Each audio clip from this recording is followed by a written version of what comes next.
Good evening, ladies and gentlemen out there in YouTube land. I am Deleted Scenes, human being, American, in YouTube Ronin. And I would like to welcome you to tonight's episode of Live from Sparkwood in 21. This series chronicles the cult classic television series Twin Peaks. It took 25 years between season 2 in season 3. It's been a little bit longer than that for me. Joining me on this journey is a panel of super fans. Aged Boomer. Caligula was no good. The Roman Last? Yes. Okay. I'm just... Okay. Last call, Troy Jelly. I don't know about super fans, but okay fans, I think. Yeah. And last, but certainly not least, Sea of the Smoldering Avatar. But tonight, she's a damn fine cup of coffee.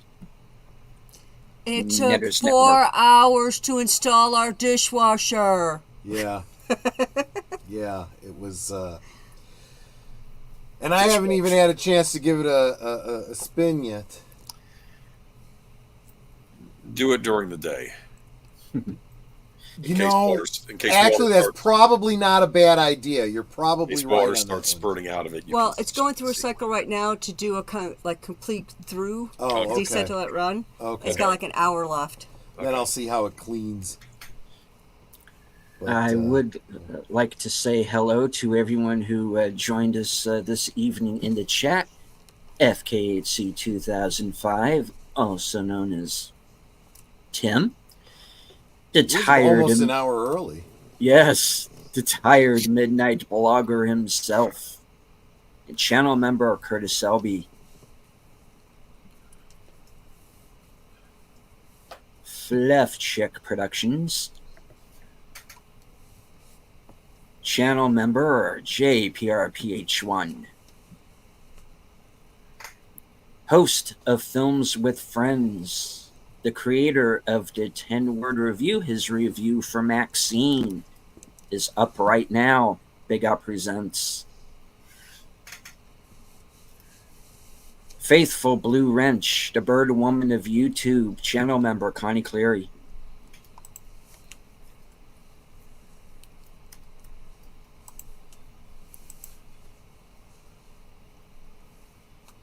Geek Flag with Nate Knows, 1973.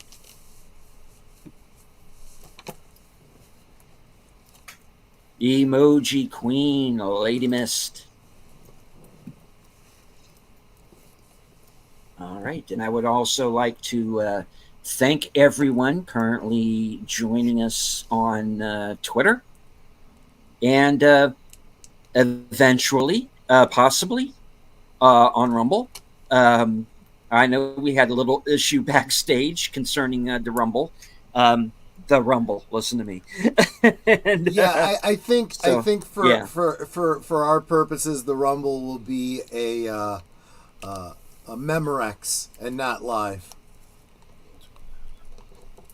Unfortunately, yeah, the Maxine water story. Yeah, that's. Wow. Yeah, she's a crazy lady.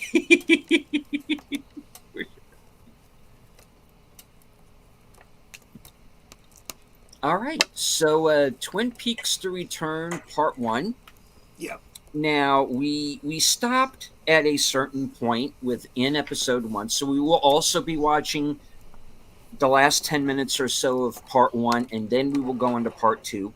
And I did that yeah. intentionally because I did feel like we were getting too far into a storyline that I just felt that a little bit earlier break was a better break. I don't know. This I may look back at it after tonight's episode and go, yeah, maybe I shouldn't have done it that way, but it seemed right to me at the time.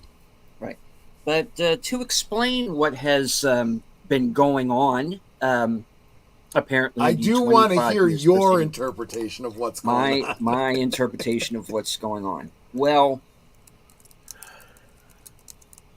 let's see. Well, as of right now, we have 4 storylines going on. We have, of course, our old friends in Twin Peaks being citizens of Twin Peaks and going about their Twin Peaks things. You know? True. We have Agent Cooper's doppelganger, evil doppelganger Dougie, who is up to no good. Exactly what up to no good, we're not 100% wait a minute. sure Wait yet. a minute. Back up. You referred to him as Dougie. Where did that name come from? Because it wasn't mentioned last week. Did someone give you a spoiler?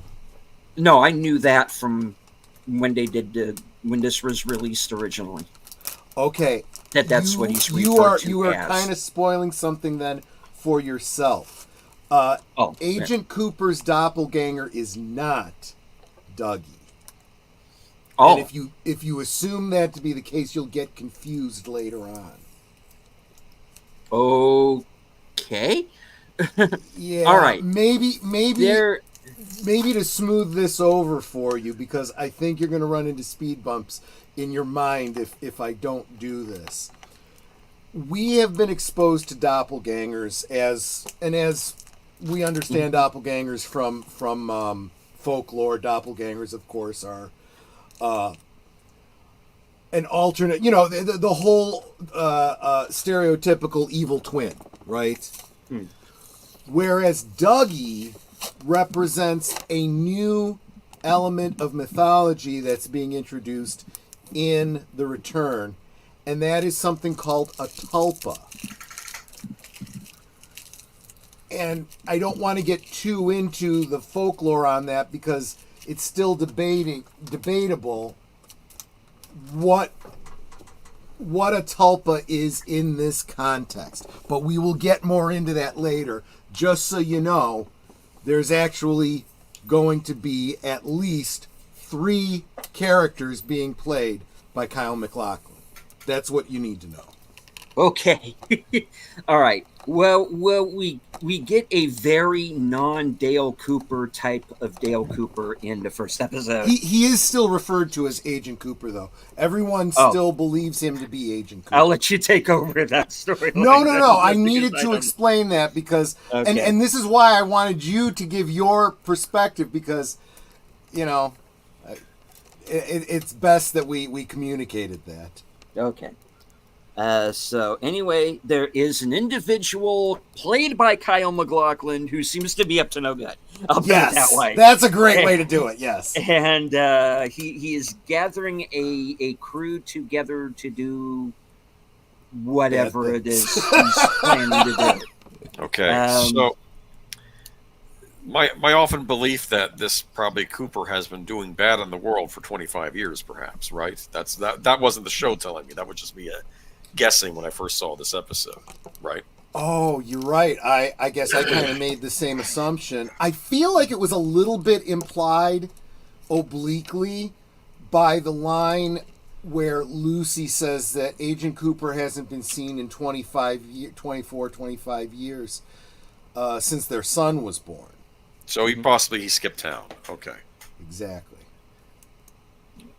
We also have the storyline taking place in New York, where we have an individual who is watching a box, who is recording what is going on with this box, which for a good long while is nothing.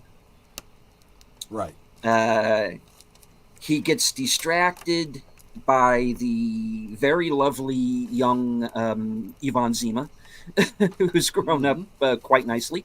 Yes. And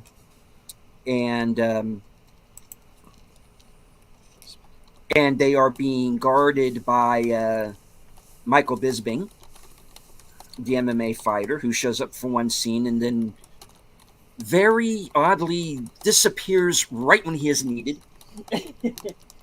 Where something, we don't know exactly what, it has not been identified, a being of some sort ends up in the box.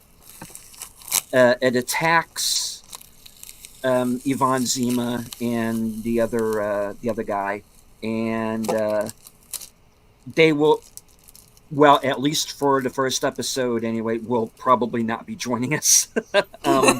It didn't look good. I don't know. Don't assume anything. I'm not assuming anything. Okay. All They I know were is just not having a good time. They were starting to. They at this particular point in time appear to be eliminated. Yes. But who knows? Then we cut to South Dakota. Yes. Right. We cut to South Lady Dakota. With her animal. Right. Was it a dog? I believe it was a dog. Yes. I think we did agree that it was a Chihuahua of some sort. A small Mexican Chihuahua. Chihuahua. Okay. And this woman smells something not so great from her neighbor's apartment, calls the police, and after a several minute long back and forth, they enter the apartment, find the neighbor, well, her head, and attached, well, not necessarily attached, but very close to the head, the body of a male individual who is without his head and who at this point in time has been unidentified. Right. So the final remaining scenes where we left off, the log lady, who at this point in time appears to be in ill health, calls up Hawk and informs him that he is missing a clue, because he has been looking into the disappearance of Agent Cooper, and so while he is going through the case files, the last time we see him, cut back to South Dakota with Matthew Lillard's character, who's a grade school principal, kind of a pillar of the community type, and he is being arrested for the deaths that have taken place there, and because his fingerprints are at the scene, and that's where we left off. I don't know if just to refresh your memory on one minor thing that we'll probably come more into focus in a bit. We know there are 2 Sheriff Trumans. I don't think you've gotten Yes. the full backstory for that. But that's one of those ones that you think's going to be a weird, mystery, and it gets solved pretty quick and actually makes a lot of sense, both in the story and in the bigger meta story. It's one of those things where I felt like, wow, well, at least I got one thing pretty well answered without having to think too hard about it. And as I said going into this, I don't expect everything to get answered. My own theories behind what's going on in season 3 and in the show overall, they don't answer everything. Right. So, and I do feel like there's a line. I don't think it was in the show. I think it was in the audio tapes of Dale Cooper. Mm-hmm. He's addressing Diane, and he says something to the effect of, sometimes it just helps to know that someone of your perspicacity, or I don't remember what his exact quote was, is listening and, is on my side or whatever. And it's kind of how I feel going into this with you, Deleted Scenes, because as you recount the first episode, I'm like, I am going to really look forward to the conversation we're going to have when this is done. I think you're going to bring a lot to this party. Oh, that God. I've been chewing on for some years now. Oh, no. No. We cannot be counting on me. That's death. My flag is death, my friend. No, that's not going to work out. No. I have faith. But yeah, I am looking forward to listening. And we did have a question in the chat from JPR1, who is following along on Paramount Plus, where you want a timestamp? I can do that. In fact, let me just go ahead and do the. I believe that we were at 49 minutes and 30 seconds. That's what I have. Oh my gosh, that's exactly right. Off. Yes, you're exactly right. So let's give everybody a chance to get caught up to that point. If you have the DVD or the stream that has combined episodes 1 and 2, then yes, we're starting tonight at the 49 minute 30 second mark. Yes, you should be looking at it's a municipal building, with it's very symmetrical, it's got 5 columns of windows with the doorway arch in the middle and an American flag above it. And that's where we're starting.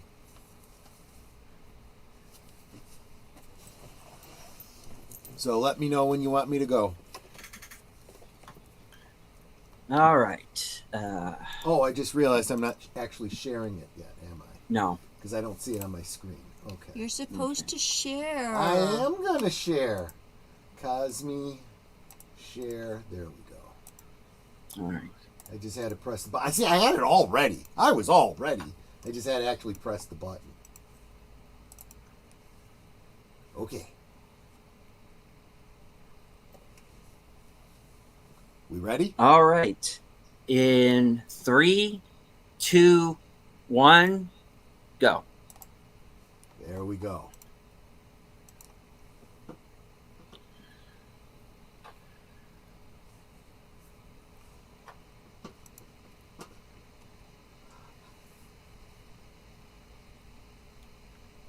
Hey, Scoob, I'm so screwed.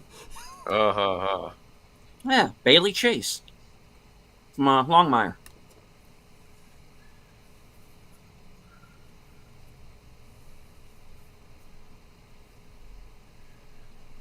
See, that's the interesting thing, right?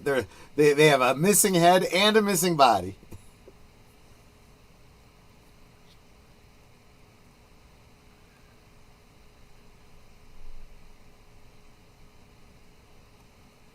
Much like with Fire Walk with Me, the vibe is very different outside of Twin Peaks. Exactly. Yes. Exactly. And yet it's a different kind of different vibe, right? Yes. Yes.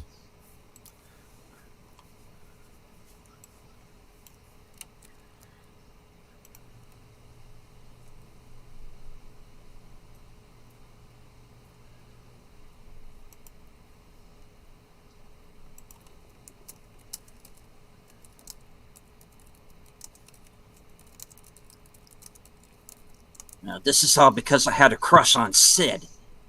Uh,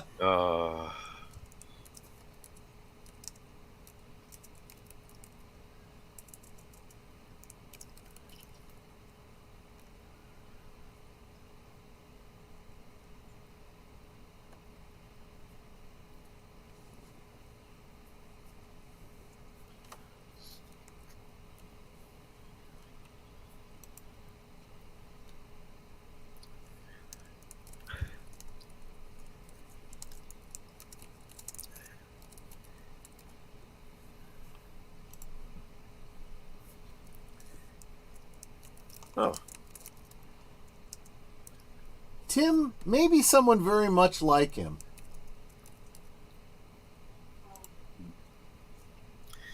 Is he going to get caught in a lie? Probably. Oh, yeah. He's not a very good liar. Oh, I'm sorry to hear that, Enigma, but congratulations on your brother's birthday. Oh, hello. Hello, Enigma.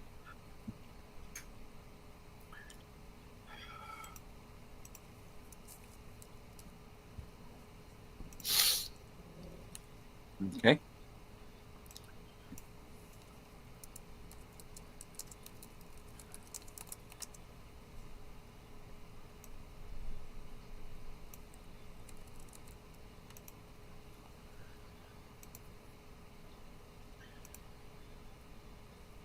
I think that's the most prestigious of principal jobs is high school. Hmm.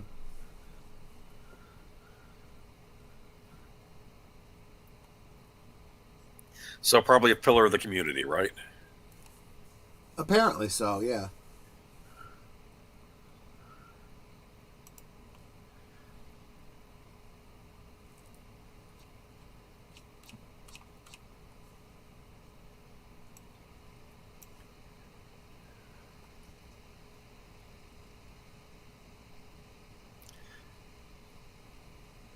I like how the caption says "sucks teeth." Hail, Rod Thunderheart.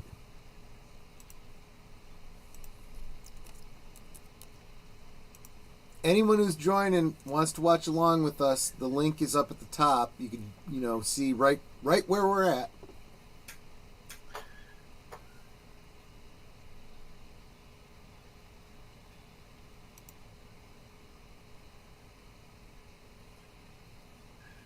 And we lost our host. Oh, we did. He'll be back. That can happen. Oh yeah, I keep getting kicked out of StreamYard whenever Troy is streaming. It's like StreamYard does not like us streaming together.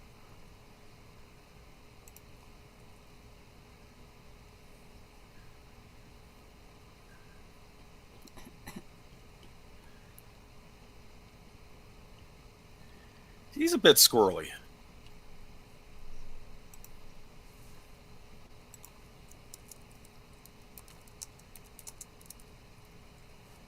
That is where you should always start.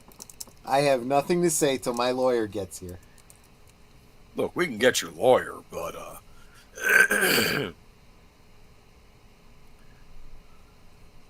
Nope. Never. Never, never, never. on the show Homicide: Life of the Street, all the detectives are all being interviewed, and they're saying the perps don't understand. Say lawyer right away. Yep. It's Always remember the cops can legally lie to you. They'll tell you it'll go better for you if you confess now. It never goes better for you if you confess now.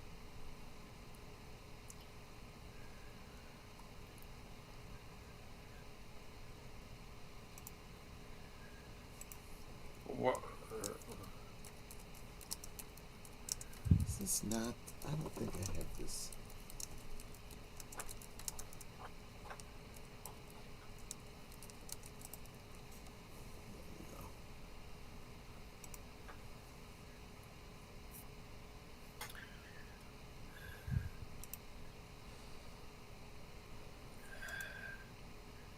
Can I go home?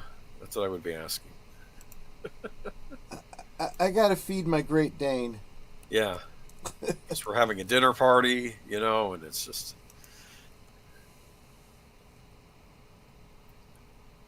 That's right. That's right. He is. The missus was making chicken paella. Can we just wrap this up?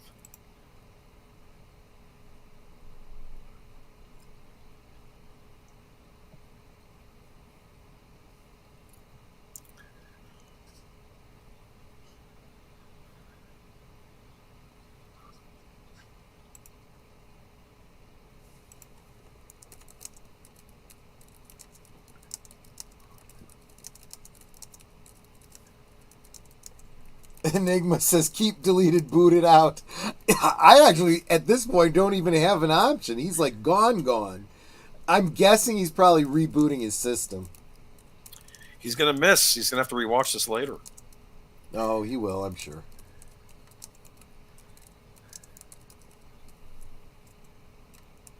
It would be hilarious if he got booted from the chat and then appears in Twin Peaks. That would freak me the F out, let me tell you.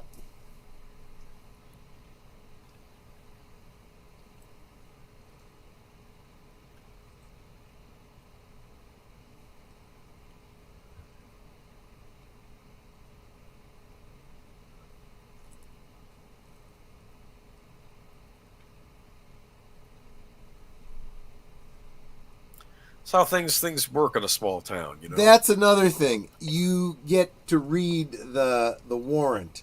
Do they have a warrant to search a car? Or is it just the house? Good point. Where's the lawyer, by the way? Get the lawyer. Exactly. Of course, the other thing, too, is if they come in and are looking at something that the warrant doesn't cover, and they find anything, that's fruit from the poison tree.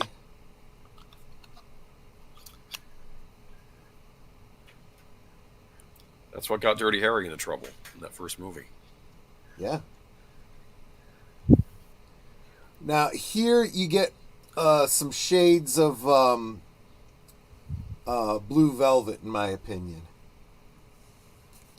Dude, what's in there?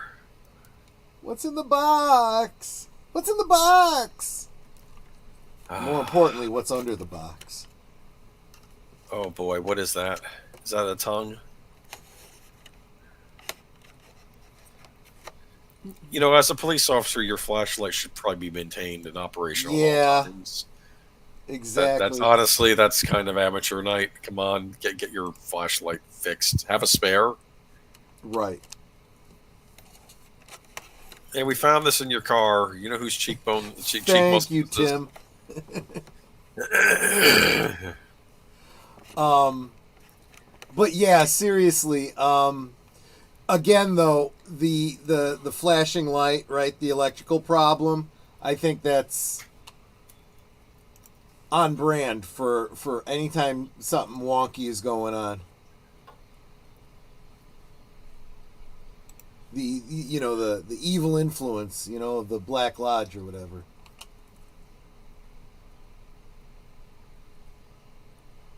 And now we just lost Netter. I'm coming back. Give me a minute. Okay. There you go. Well, at least I could bring you back. Well, that's right. You can. I can now, yeah. Yeah, it was weird. It's like I was adjusting my lamp, and all of a sudden, my internet just kicked me out.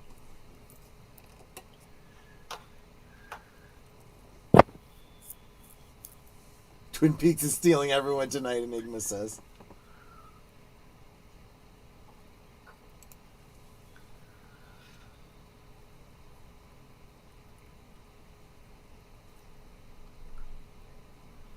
Okay, I am back.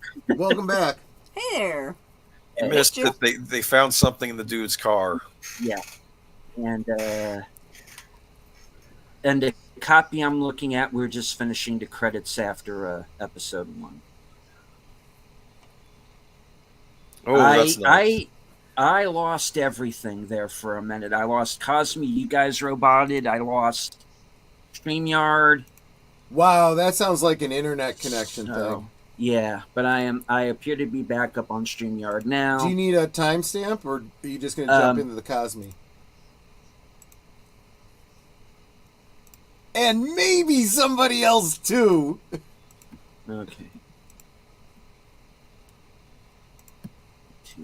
Yeah, when you dropped out, Enigma Severus was in the Cosme chat and said, "Deleted Scenes got bumped out of the chat, and now he's going to appear in Twin Peaks." I said that would freak me the hell out.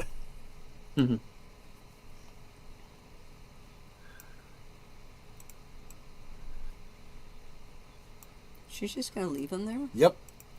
That's not very nice. It's pretty clear that they're having marriage problems. She's been cheating on him. He's been cheating on her. She wants to just leave him to rot.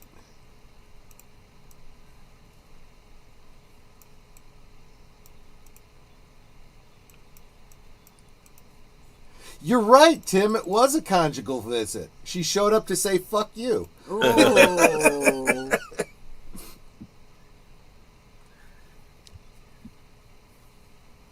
He looks stressed. Just a little.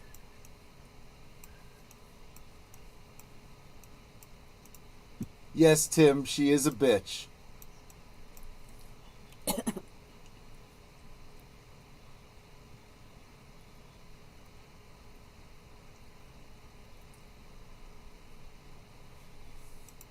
So that's the lawyer. Yep.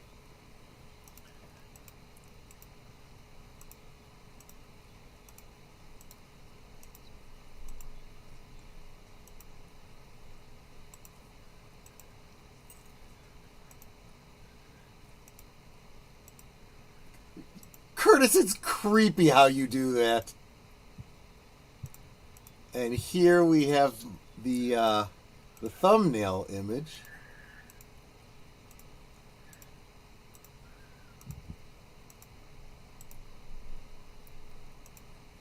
Bit of a recurring motif here.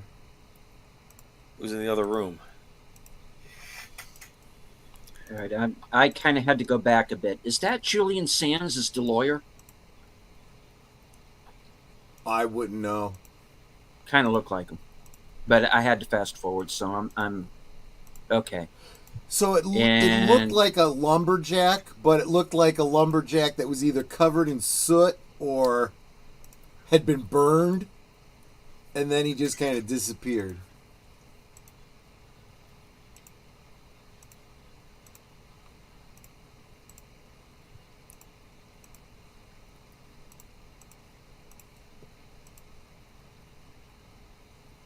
Ah.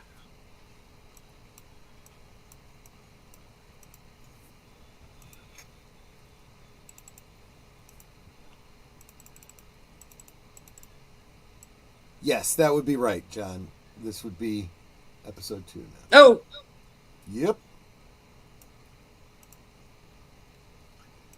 She's Thank a bitch you. and she got what was coming Right. to her.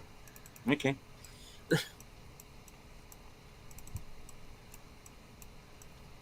Damn. Nice shot.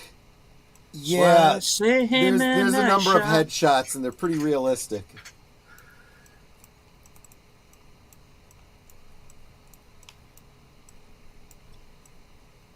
Patrick I get Fischler. massive Mulholland Drive vibes here. Oh, that guy too. Okay. Yeah, you're going to see a lot of faces you recognize. Some-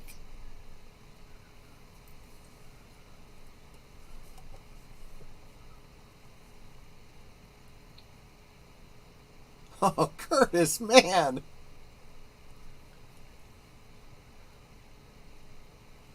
That was a question.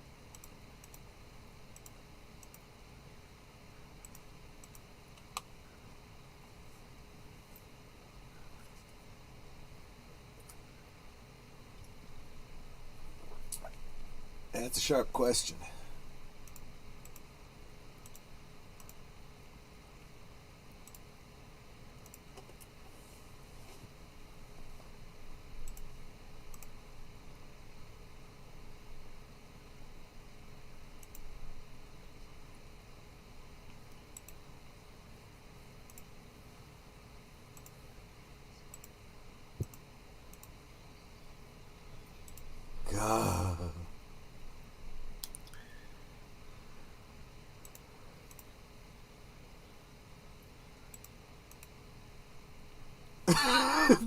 Tim says, I have a 9 a.m. visit with a 9 p.m. visit with a lady of the night. Can we move this along? Is that a train? Yeah, and I don't know the all the filming locations for this show, but I kind of feel like this totally could have been filmed, on the tracks right behind the Double R Diner Yeah, why not? in real world North Bend.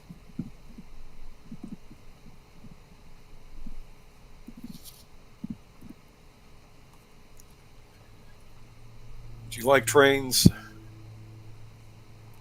Not as much as Mark Melnikoff. He loves trains and he knows like all the different kinds of engines and stuff. Is that a He joke? barely touched your 3 dinners.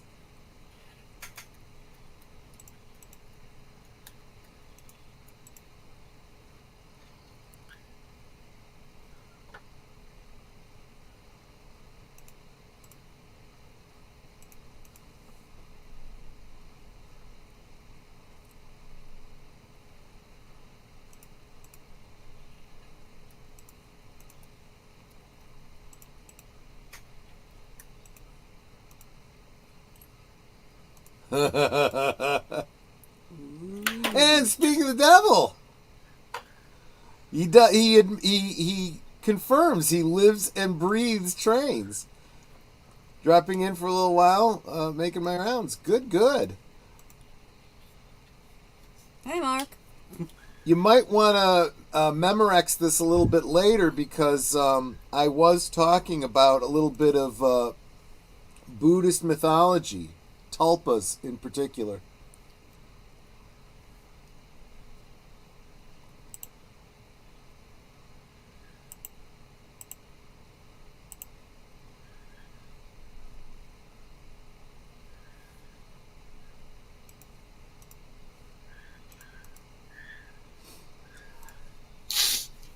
Yeah, Tim. Before you judge, they go for different looks with him, so this is not the best representation of what Kyle MacLachlan looks like outside of the show.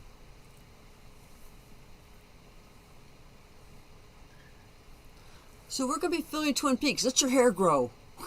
I'm pretty sure that's a wig, and if it is, it's a pretty good one.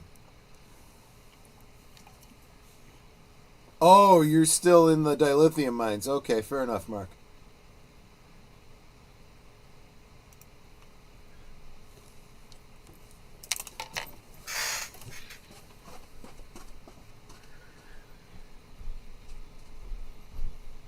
He does play multiple different characters in this. When you see him in the waiting room, it's probably a little closer to what he actually looks like. But even there, his hair is not natural. I think they've artificially darkened it because he's more salt and pepper now, and he actually looks pretty good. Now it's the Blair Witch Project. Yes, exactly.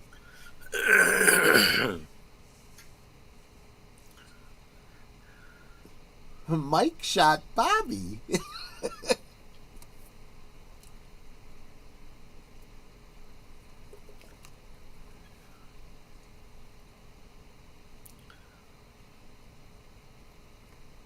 Look who it is. Yep.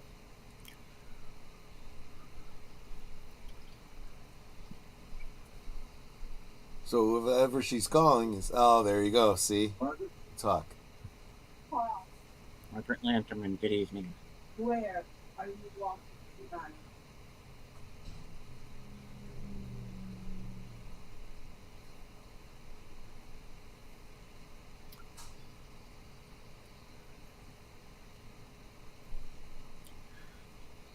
Time. Yes, I think we're on page 73. Yeah. Call.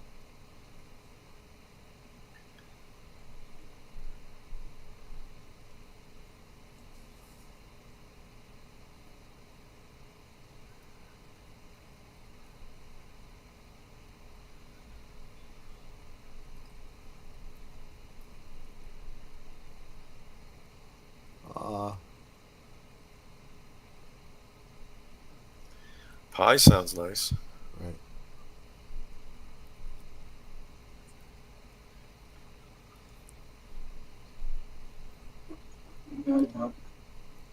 Margaret and Hawk, a partnership I didn't know I needed.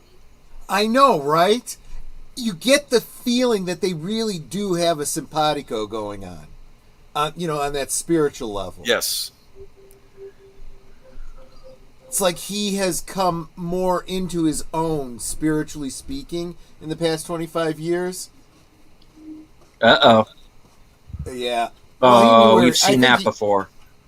I think he knew where he was going. That's why I think he felt he had to go there. Oh, and did that just happen? Mm-hmm.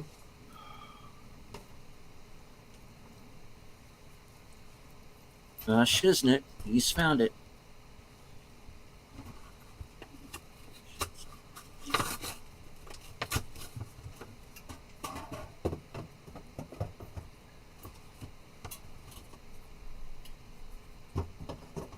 Someone posted Heather from Blair Witch in the chat. I was wondering, Yeah. what if Heather walked out of that wood, said, "Do you know where I am? Where am I?"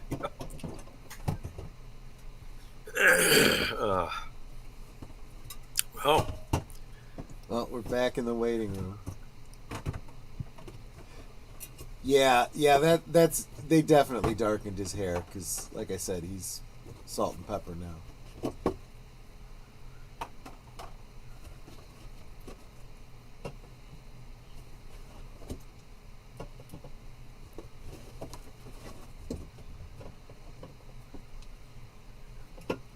Yes, yes, it is.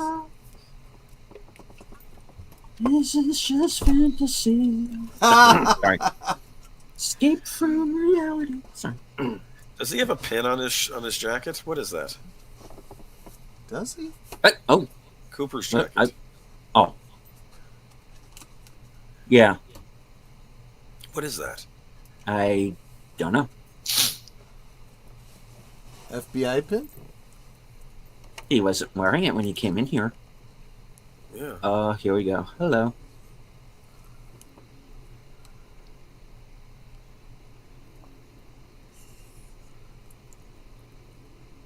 I love the way the dress moves because it's in reverse. Which Didn't we meet means- in a nightclub in Hamburg? I wonder how time passed for Cooper. Did he notice the passage? I'm just wondering. Oh, good question. And he has aged, so physically he the time has passed for him. And she's aged too. So. Yes.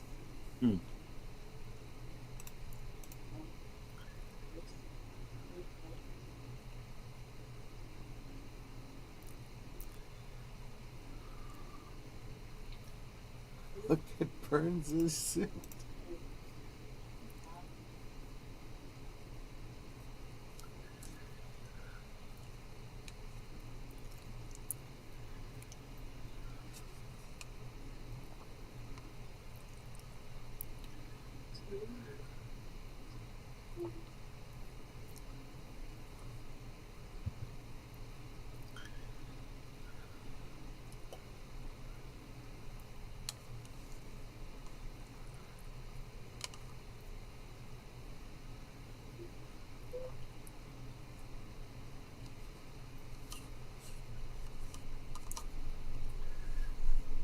No, I'm Madeline Ferguson.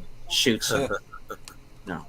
Oh, that's weird. I feel like I know her.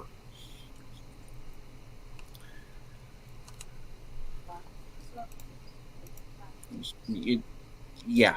Mhm.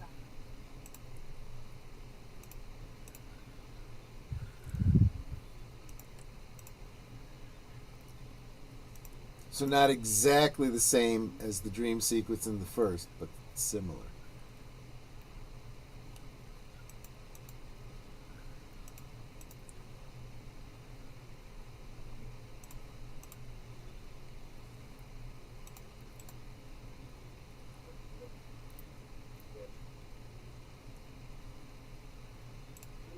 Maybe. From a certain point of view. Yeah.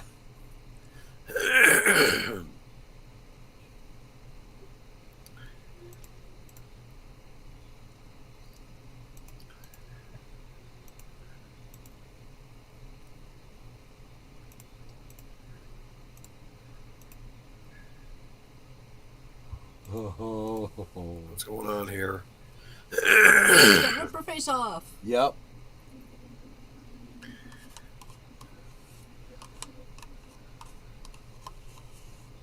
That's pretty neat. Yeah, we can do that here. We. That's creepy as heck.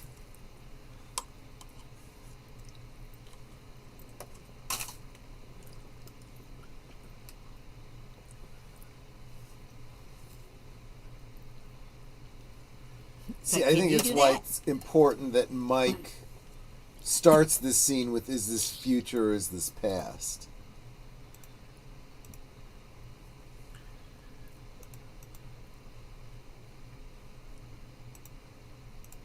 Good question.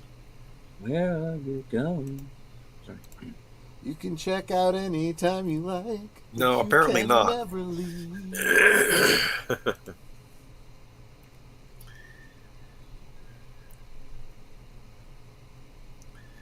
Face off, yes, Nate.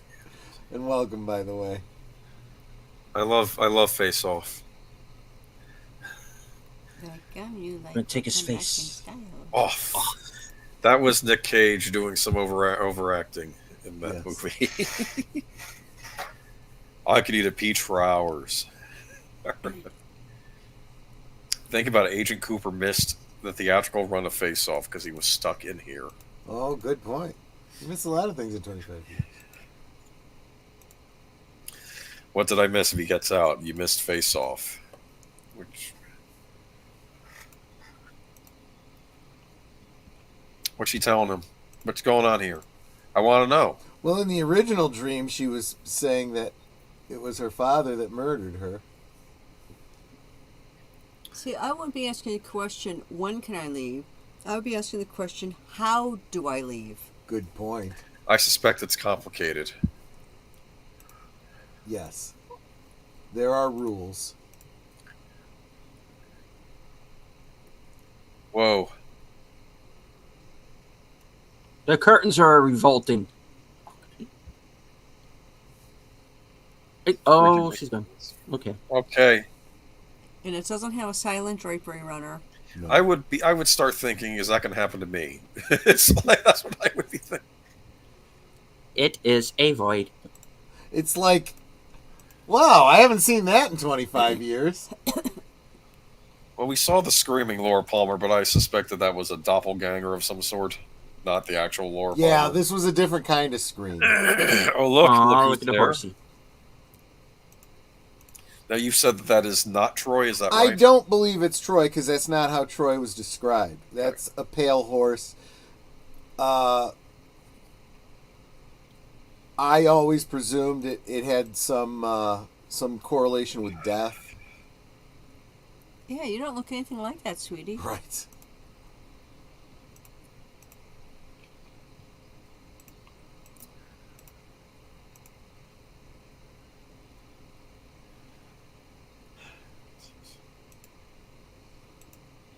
You're not helping, Mike.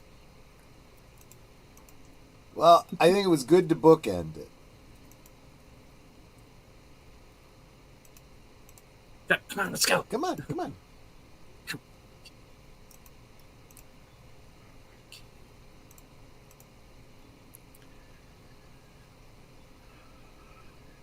Opens the curtain. Cara Delay will be there. Yep, this looks familiar.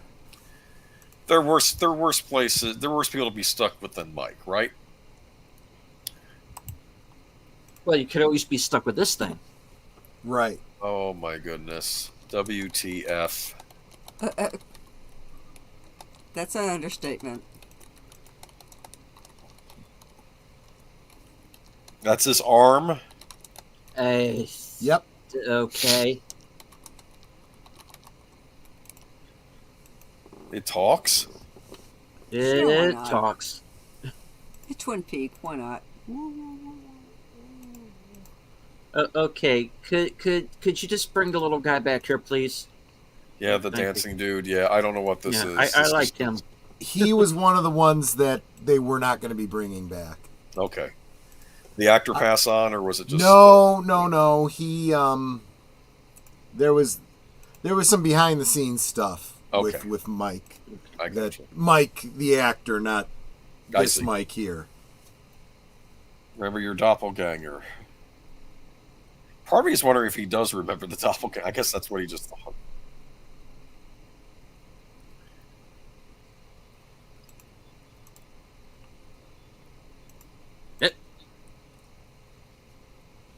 But somehow he got away from you. Yep.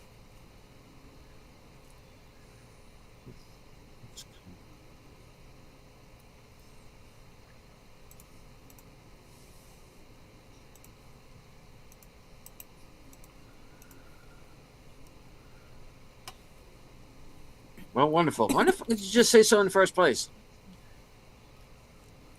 I don't think he wants to come back in.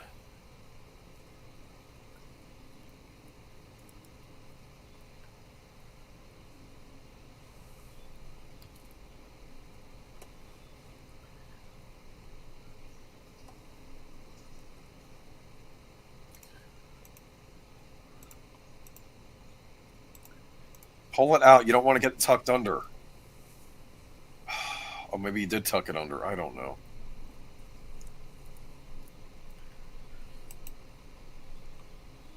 Does he have multiple cars and he takes one out and puts another one in? Could be.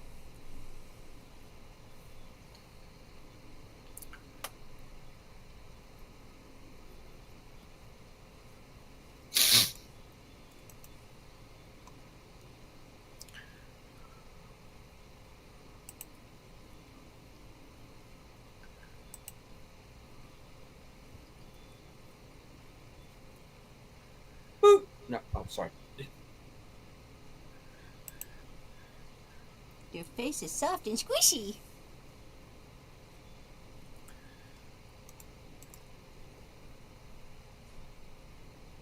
David, why am I doing this? Keep rolling. Okay. Yeah, exactly. That's exactly right.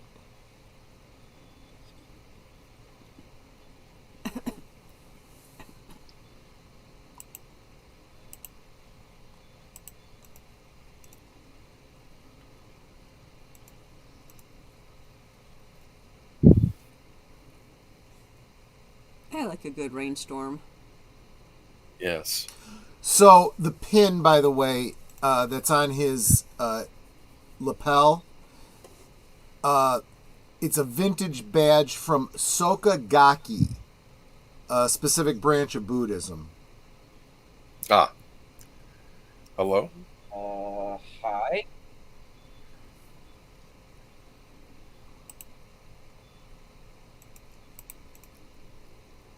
No one.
No, no, no. You are not in this 45.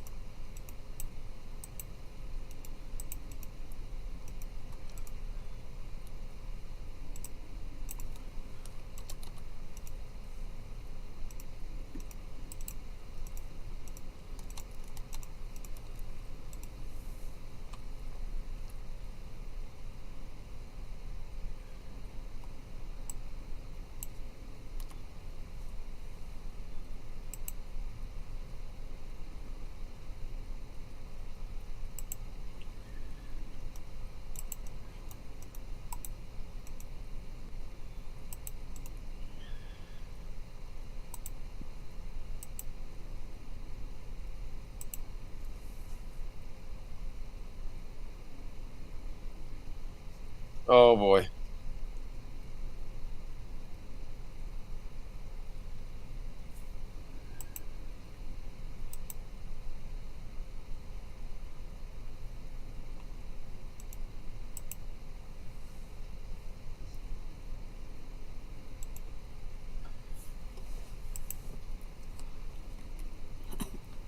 Thanks, Mark. Yeah, I will be looking that up.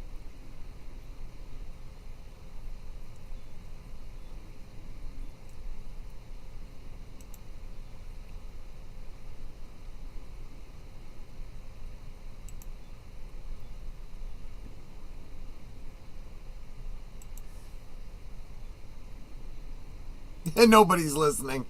They're just recording it. Right?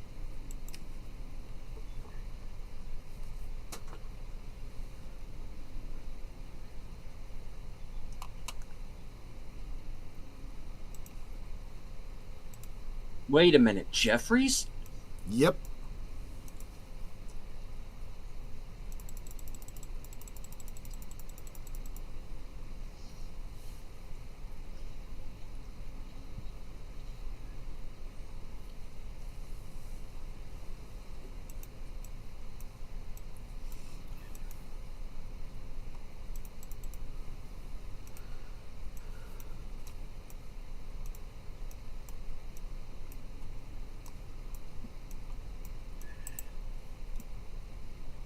That's a good question.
I mean, What do you? some of these states.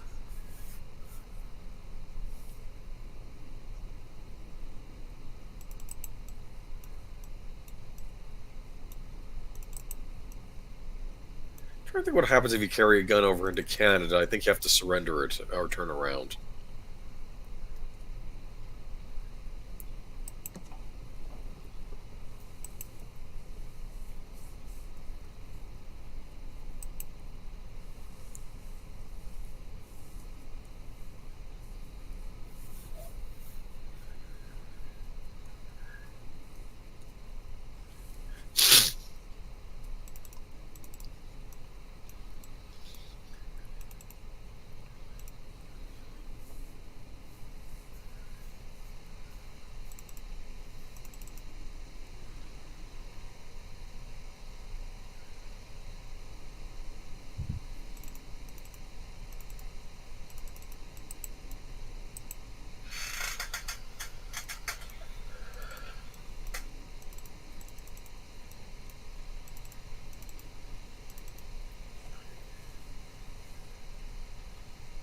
You don't want to go back.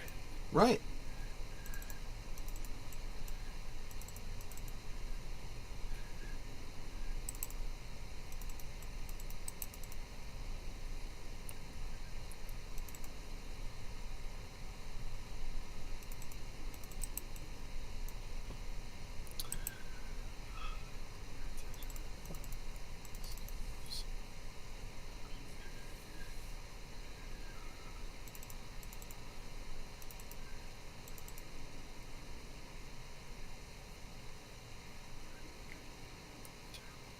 You're not supposed to like Evil Agent Cooper, Curtis.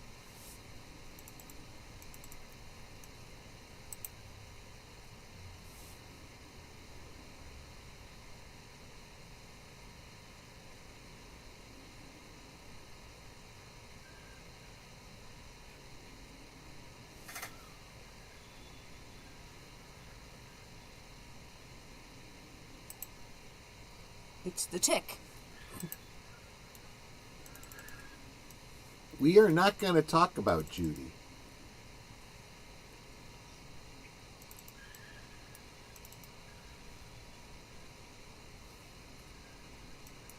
Mark, I saw you sent me an email. I'll check that out later. I feel like this show has a lot of motels in it. Oh, yeah.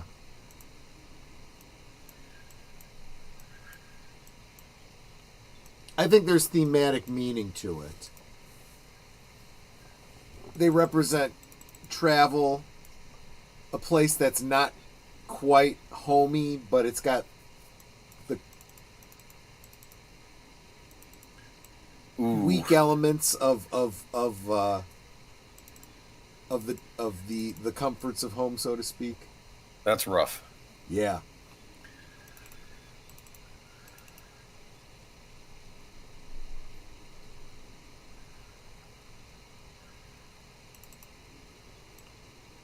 I like the fact it's an old-fashioned TV on the up down there. Like they never upgraded to the HD. You see that in a lot of hotels, especially in rural areas, Yep. right? Yep. Wood paneling. Technically, I think you can still get cable signals over an old-fashioned TV. Yeah. Oh, sure, sure. Oh, I miss CRTs, but And look I had at that to move on. lamp. That's one of those ones you can pull it down to extend out the cord. Oh,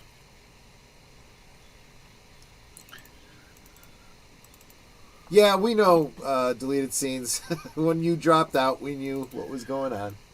I don't like Evil Agent Cooper. That's what Curtis Selby Yeah. says. Yes. I hope you can still hear this deleted scenes, because... Oh, good night, Tim. I missed that.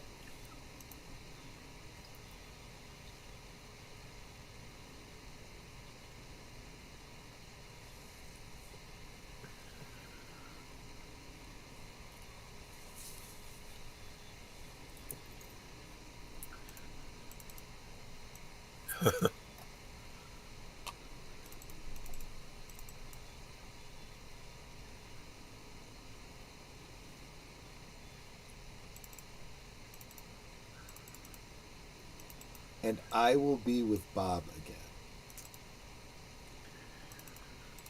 That's weird, huh?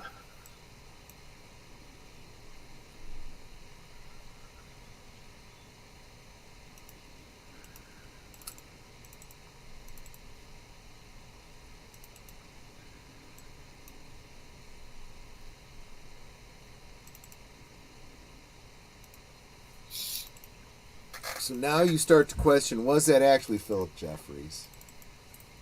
Didn't sound like him. That is true. That definitely was not the voice that we're used to for Philip Jeffries.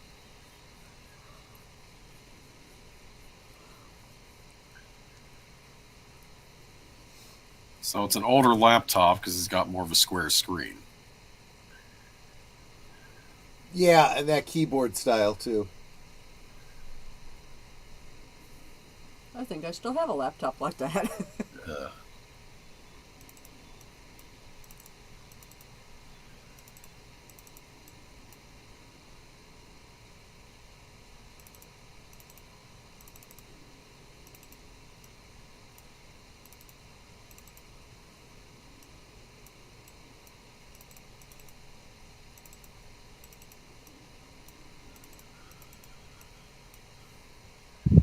Oh, and hail LDG free the net. Sorry, I was focused on the show.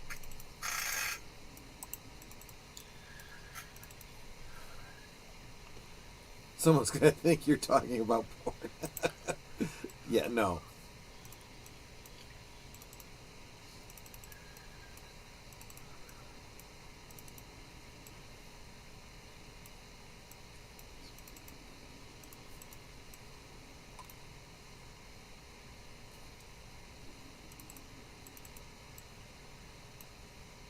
Me who?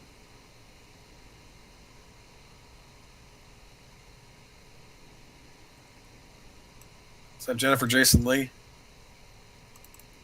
I think so.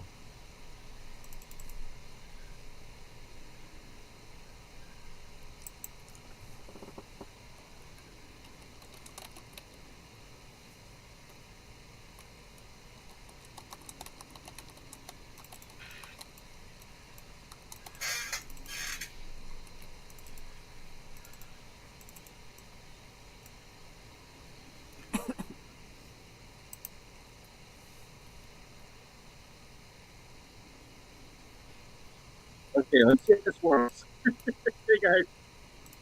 Hmm. Say that again, deleted scenes? He roboted. Yeah, you roboted, and I didn't quite get it. He giggled. That part I got. Yeah. Dude. It looks like a paper mache done by a 2-year-old. What? What is he talking about? I'm assuming the gender is male. This is the evolution of the arm. So yes, this is the little dancing man from another place.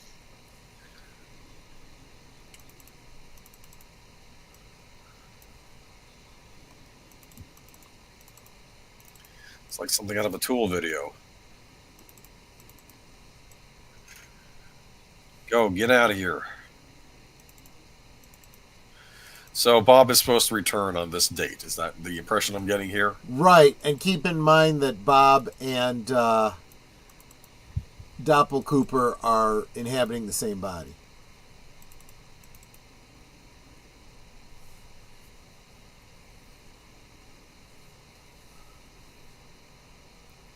It also makes me wonder, was he just sitting in that chair for the 25 years, or was he going through the halls like this trying to find a way out? Oh, good question.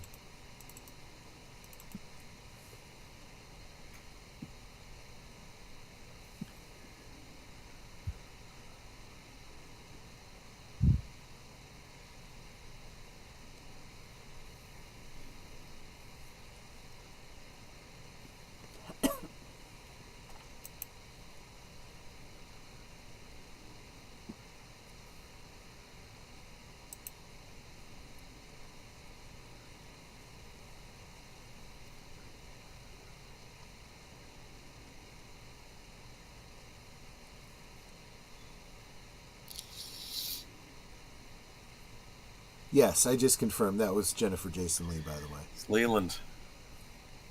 Oh, this can't be good. Well, his eyes aren't weird.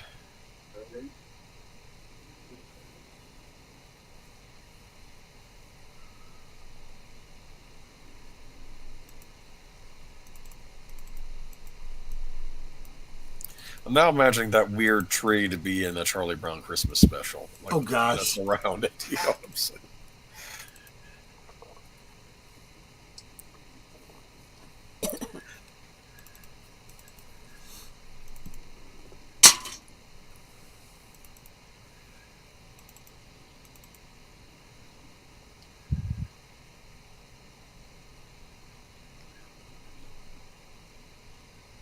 Wavy. Yep.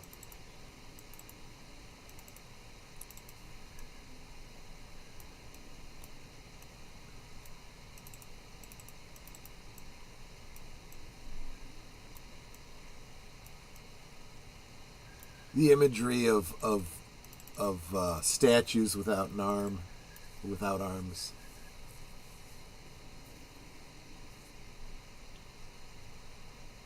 What's wrong?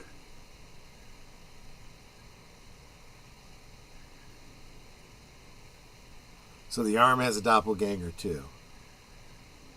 Well, yeah, we saw that previously as well.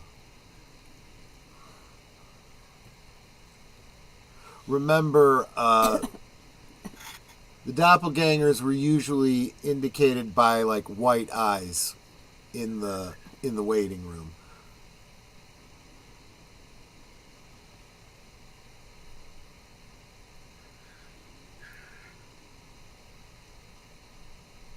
Whoa. Go through, Coop. Escape.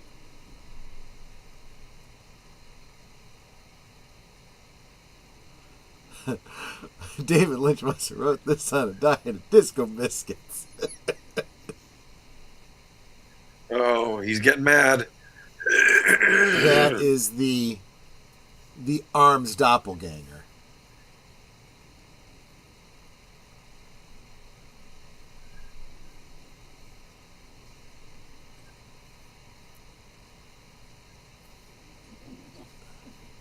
kill this thing however you can.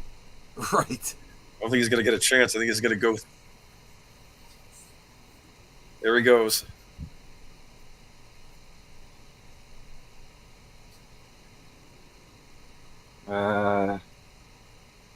He's in the box, isn't he? Oh, yeah. Oh, he's on it. Where is he?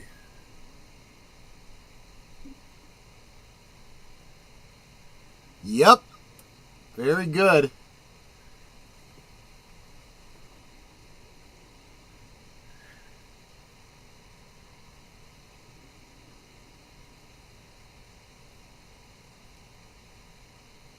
course, there's no one left to let him out, or is there? I assume they're still recording it. They haven't found someone to fill the position. Guess. Marty, you gotta learn to think fourth dimensionally.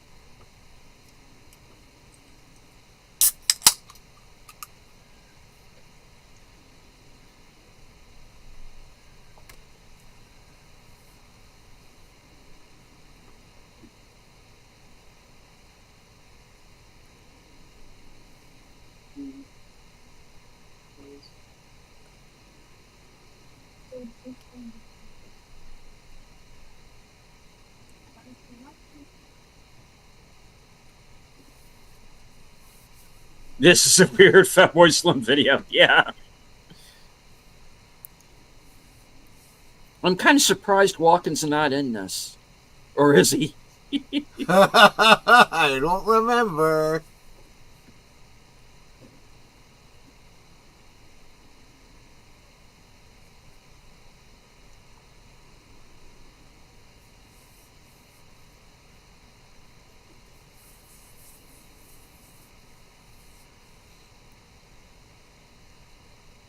Ugh. Dang it. Let me guess. Was it the Arms doppelganger that messed them up?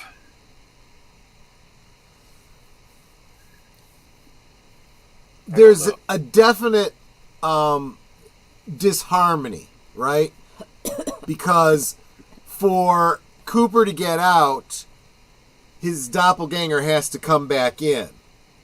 And at least for this moment, they're both in the real world. Ah, Casa de Palmer.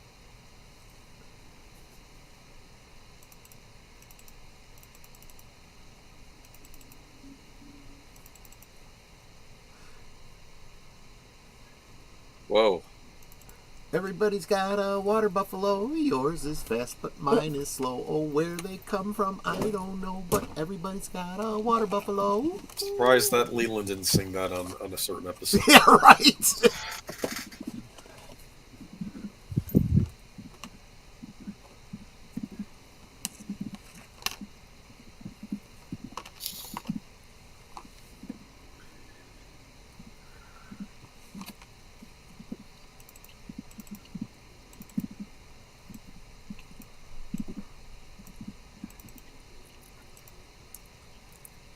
Curtis got that reference. Very good, Curtis. Ooh. That's messed up. Sarah, what the hell, dude? Stanley Kubrick, yeah. Yeah, I can kind of see that, yeah.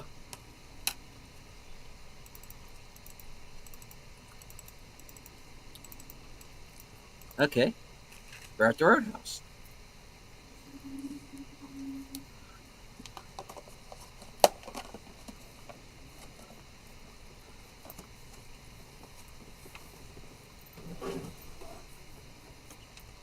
Wonderful soundtrack.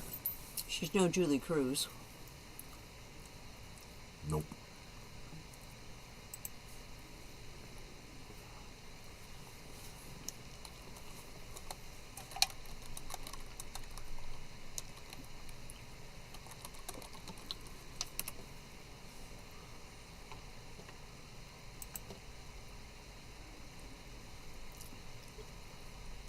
All right.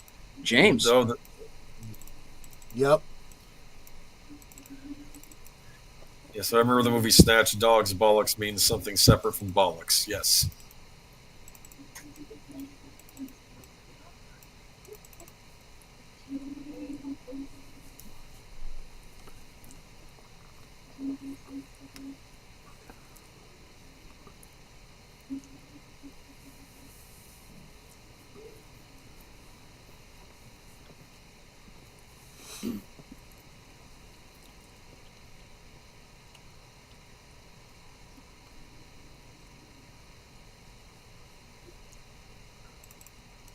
Yay! He does that.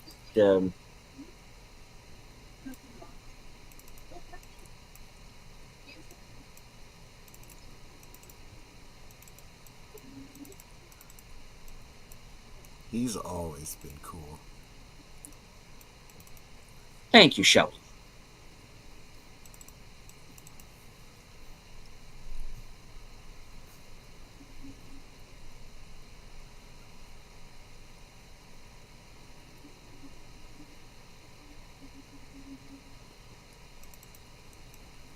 Balthazar Getty?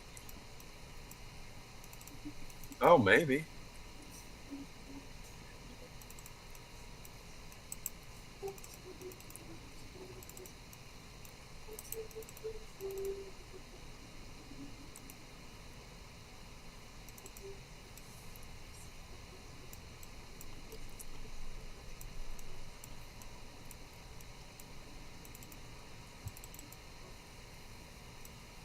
And you noticed Walter Olkowicz behind the bar, right? Playing another Renault. This one, Jean-Michel Renault. Oh, of course.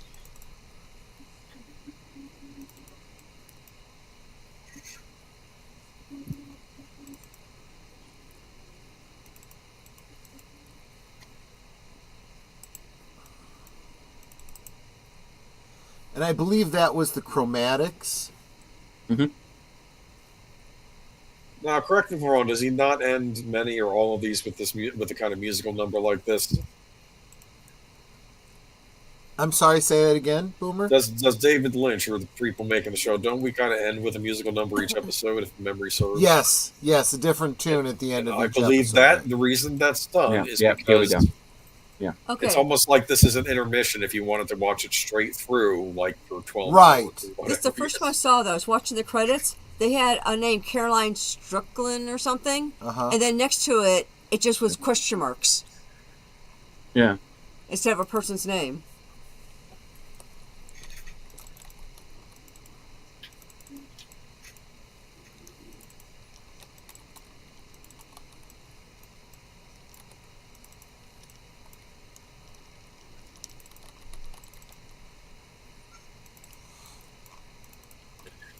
Dancing Bear in the chat.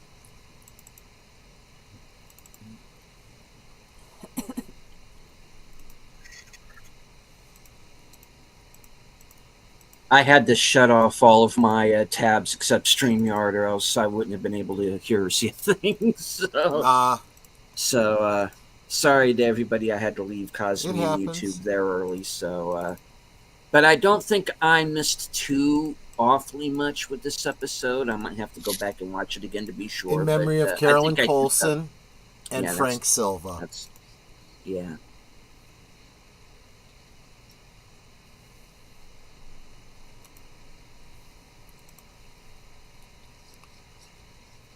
And I get the feeling we're going to be seeing more of those as Yes, the yes. episodes go Like on. almost every episode is dedicated to somebody. So the first one, if you watch these separately, the first one was Carolyn Colson, and this one was Frank Silva. Catherine Coulson. Catherine Colson. Yes, Catherine that's Coulson, what I meant. yeah. Sorry. Yeah. So that was, like I said, each one of these episodes, there is a lot here. Yeah.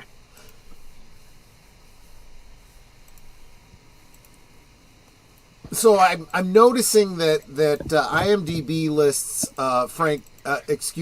lists Al Strobel as Philip Gerard, and I really don't think they should. I think it should be Mike, because you only see him in the waiting room, and to me that means it's Mike. Just my opinion. Yeah. But anyway.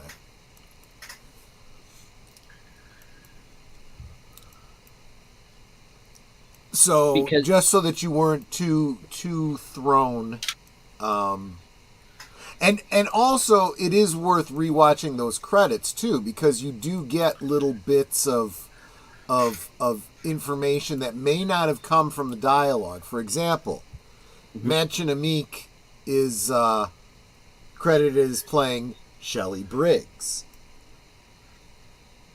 I missed She was? that.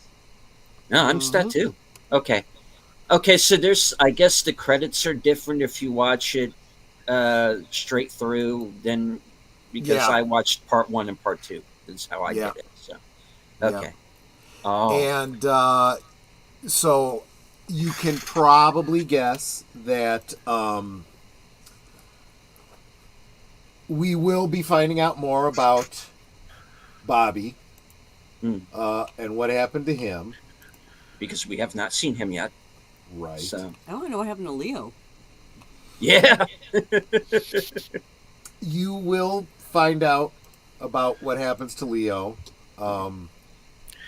Because he currently works at a singing restaurant where you sing for the waiters sing for the patrons, right? Oh. Okay. No, Yeah. no, is that not it?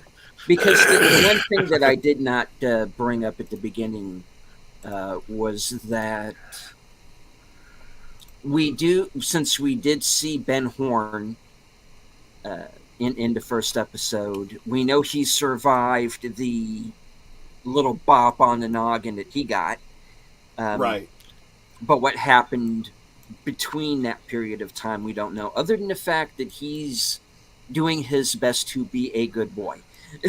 And Jerry's all like, what the F, dude? you know. But exactly. And Jerry's gone way down the path of hippie lane. Yeah. Nate is asking, is it just me or does this season feel more like it's fan made? I have an answer for that, and this is just my point of view based on what I've seen so far. They are telling a continuing story. I don't feel completely like this is a completely different show. I would advise anyone watching for the first time, go back and watch season 1 and 2 before they see this, because they will be lost. Yeah. But like I was. Anyway. Yeah. Well. But I think anybody going into Twin Peaks blind and starting with this, that's a mistake. Yeah. Because if you are going to be lost. So if you're watching for the first time, thank you, but go back to season 1 and 2. Honestly, I feel like the fact that we did seasons 1 and 2, we then did Fire Walk with Me and the Missing Pieces. In between, we did the audio tapes of Dale Cooper. We summarized Laura Palmer's Secret Diary. Yeah. You know, I think all of these things are kind of relevant and definitely help. It's kind of the order that we experience them in, and I think it helps to have covered all this ground before you get to the return. But you know, we are going to be talking about it. It will help. It'll be easier than really than anyone going into it cold at all. Right. And for the second half of my answer, it's not so much that it feels like it's fan made. It's made for the fans. Yeah.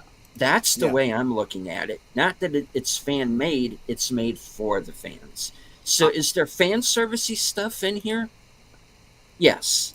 Am I sure there's going to be more of it? I'm sure there will be. Um,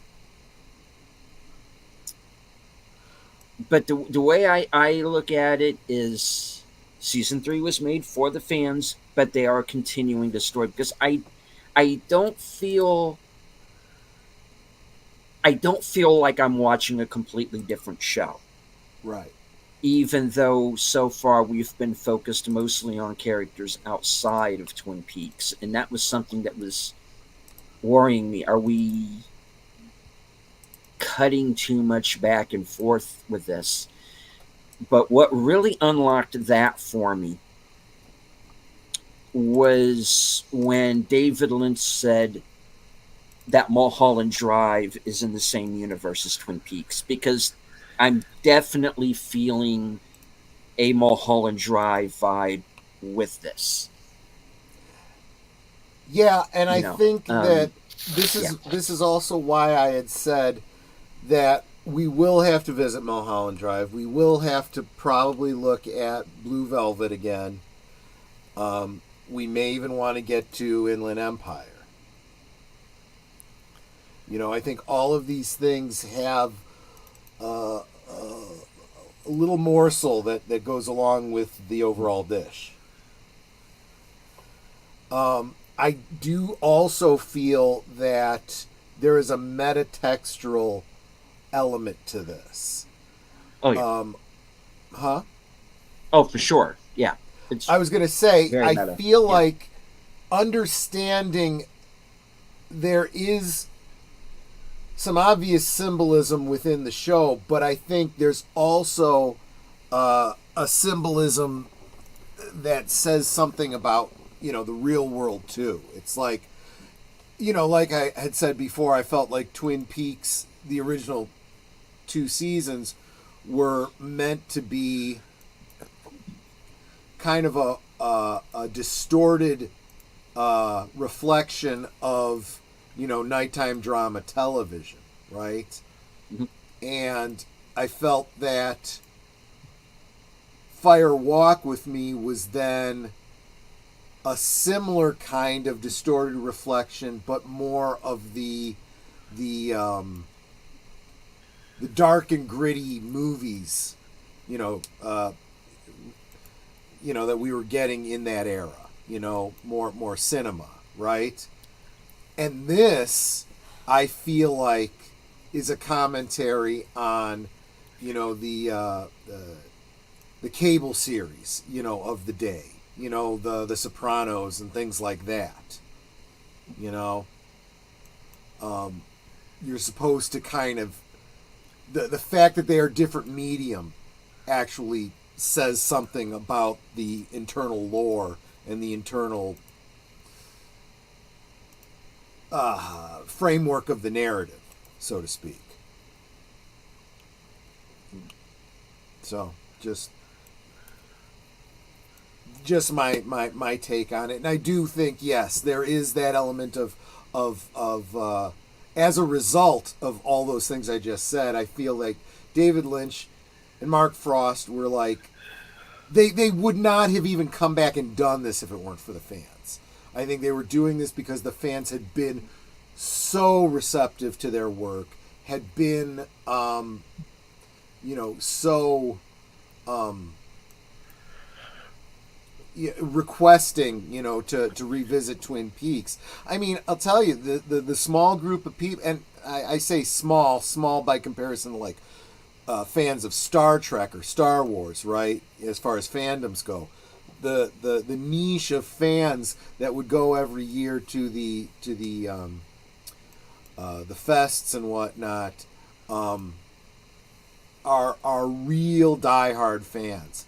And I think that had an impact on everyone that was ever a guest there, you know, and like I said, Jennifer Lynch, you know, we met her at least twice, and she would go back and tell her dad, you know, what her experience was like, There was And I one think- time that we were at one of the banquets, and she calls her dad on her phone, and she held up. She's like, "Everyone say hello to my dad." Yeah, yeah. So that was like the closest I ever got to meeting him, but it was still pretty cool. So they know, right? And they were like, they felt like they had to do something to give back to the fans, right? So in that regard, yes, there's definitely fan service there. But I don't.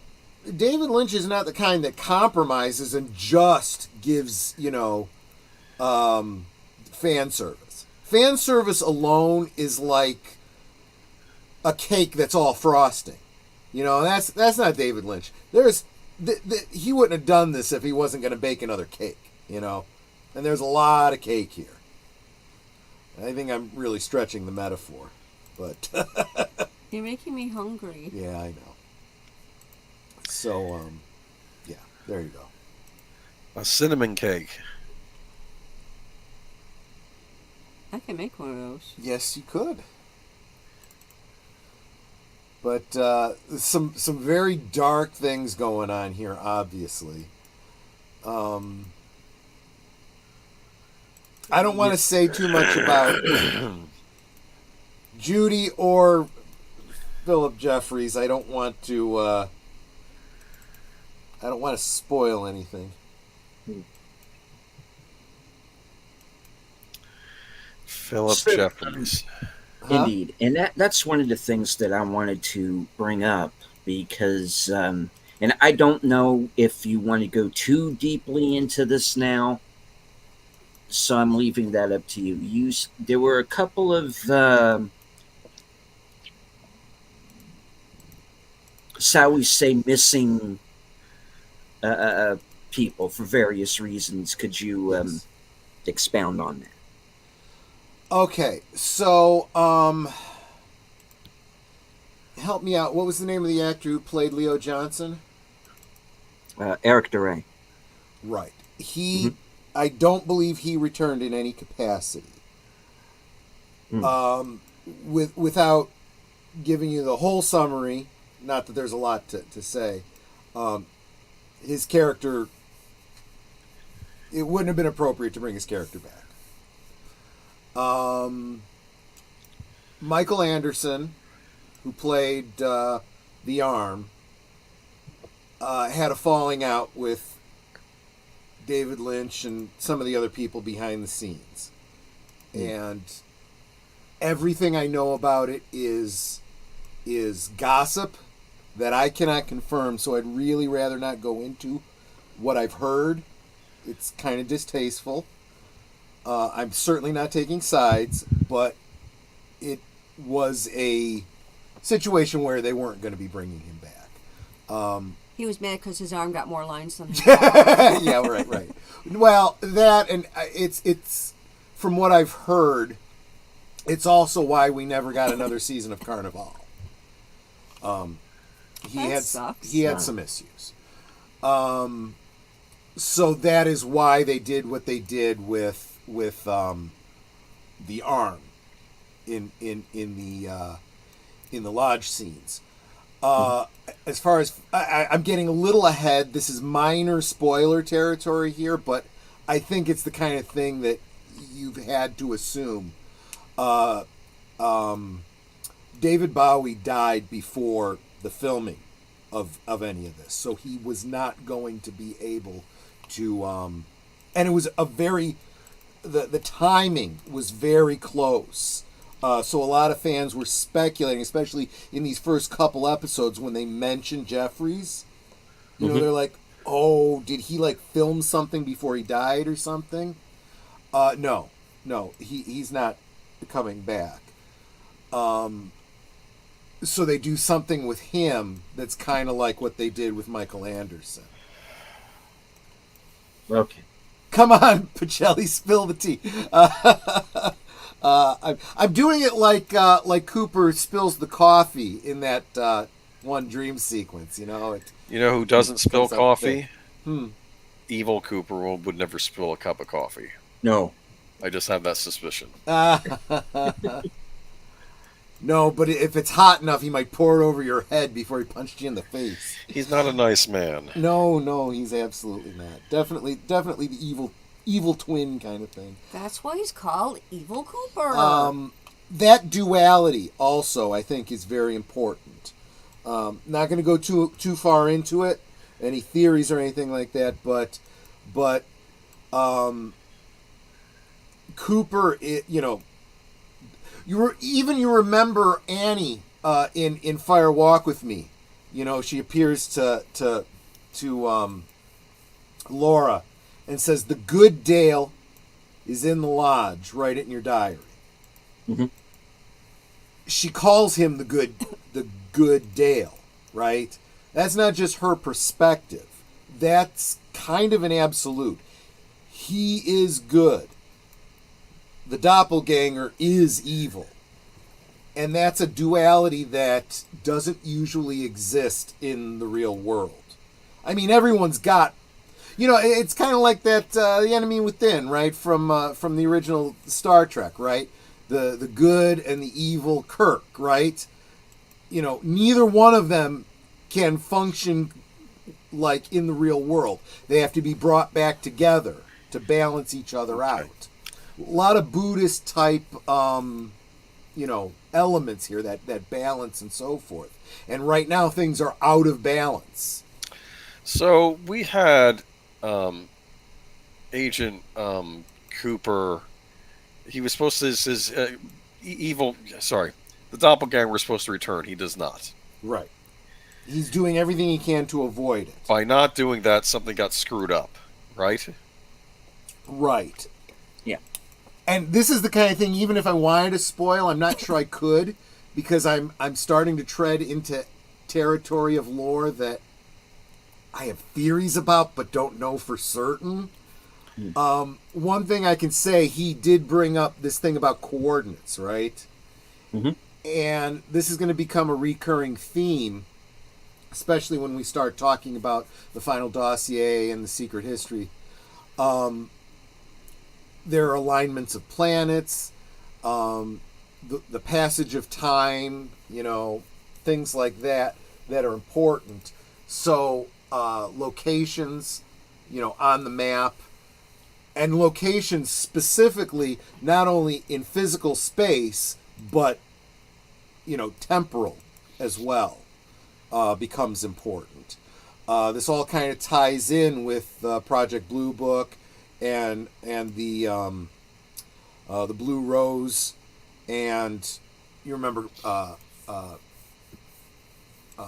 Major Briggs, with the radar communication or whatever So here's a question. Mm-hmm. And again, if there's any question that I ask that treads on something that Yeah. could possibly be spoilers, Mhm. of course, stop me. Sure. How does Evil Cooper know about Major Briggs, let alone Jeffries? Yeah, this is another one that I have a hard time, because I have a question too about. Okay, let me come at this from a different perspective. We have seen 2 episodes that showed us the doppelganger Cooper 25 years on. Before that, all we saw was doppelganger Cooper when he came out of the lodge. Well, we saw him, laughing maniacally when he was in the lodge. But when he came out, he behaved like Dale, and then he did the whole how's Annie thing. And, I must have hit my head, and so on and so forth. We don't get any of the in-between, so we're not 100% certain.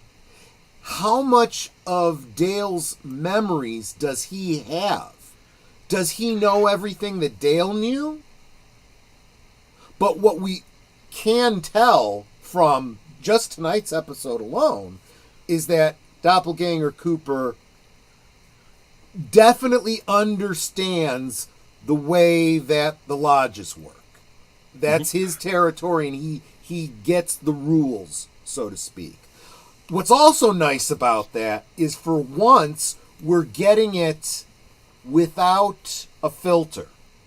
When he's talking to what's her name that he kills, and he says, I'm going to be drawn back into what they call the Black Lodge. It's because up until that point, whenever we talk about the White Lodge, the Black Lodge, the waiting room, there was always a little bit of question of, is this the White Lodge? Is this the Black Lodge? Is this the waiting room? Is the waiting room the same as the Black Lodge? Things like that. That reference that he makes to being pulled back into the Black Lodge does a great deal for us to get kind of a handle on that, the conversation he has with who he believes to be Philip Jeffries. You'll go back and I'll be with Bob again.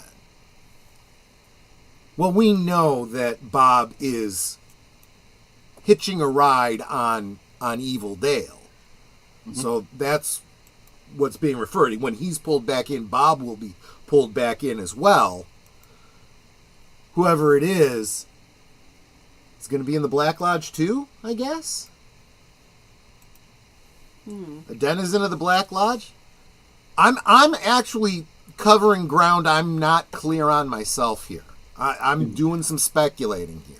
I'm starting to think of the Black Lodge is Hotel California. You can check out anytime you want, but you can never leave. Yeah.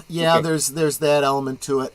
I hesitate to. I've seen people try to do this and say White Lodge heaven, Black Lodge hell, and I think that helps. Too simplistic. It is too simplistic, but from an archetype perspective, it might not be a bad analogy. Probably more like, Olympus versus Hades or something like that, you know. Well, have we seen the White Lodge at all? No, I don't think so. I don't think we have. I don't think so. I feel like we only see the White Lodge by inference.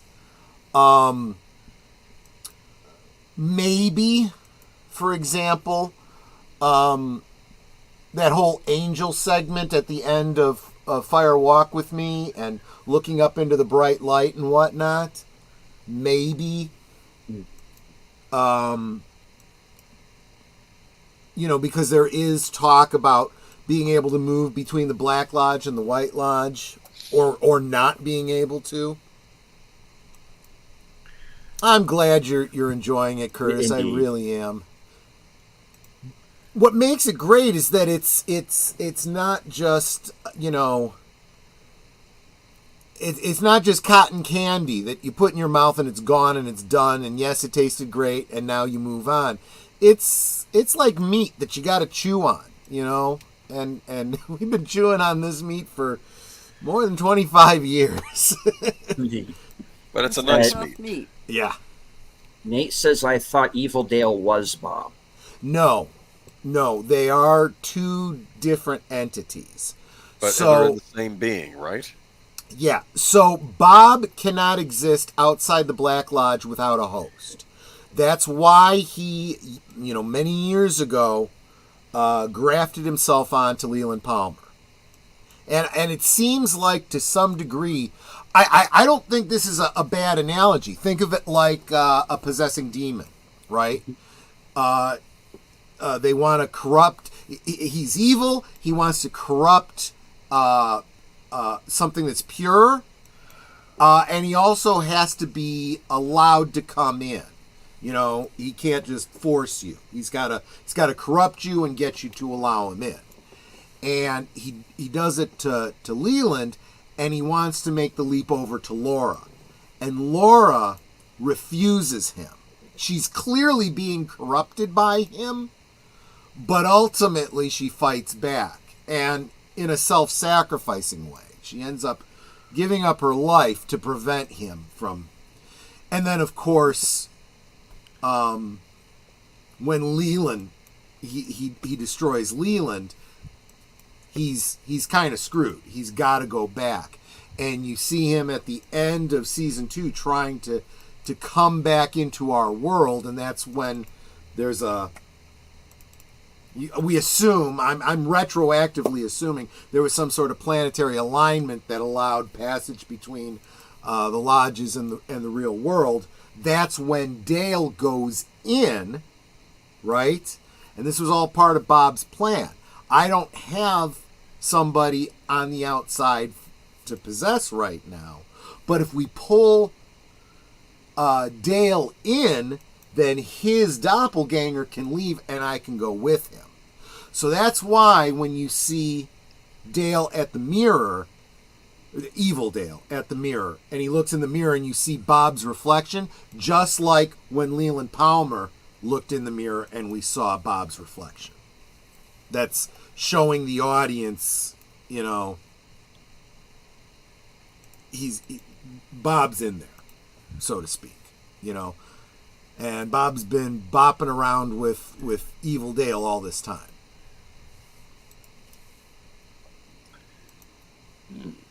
And if I'm saying something that sounds like, you know, I'm certain of it, I probably am. This is, Well, it's only going to make less sense from here. Anyway, I'm sorry. yes, but some of what I've said is going to be reinforced by some stuff that comes up later. It's not spoilery, because I think you can imply it from what we've seen so far, but I feel better and better about it as we go.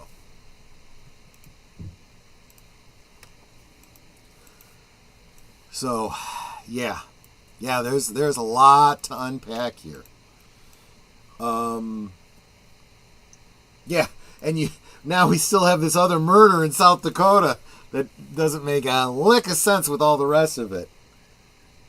It'll get tied in later, kinda, a little bit. Yes.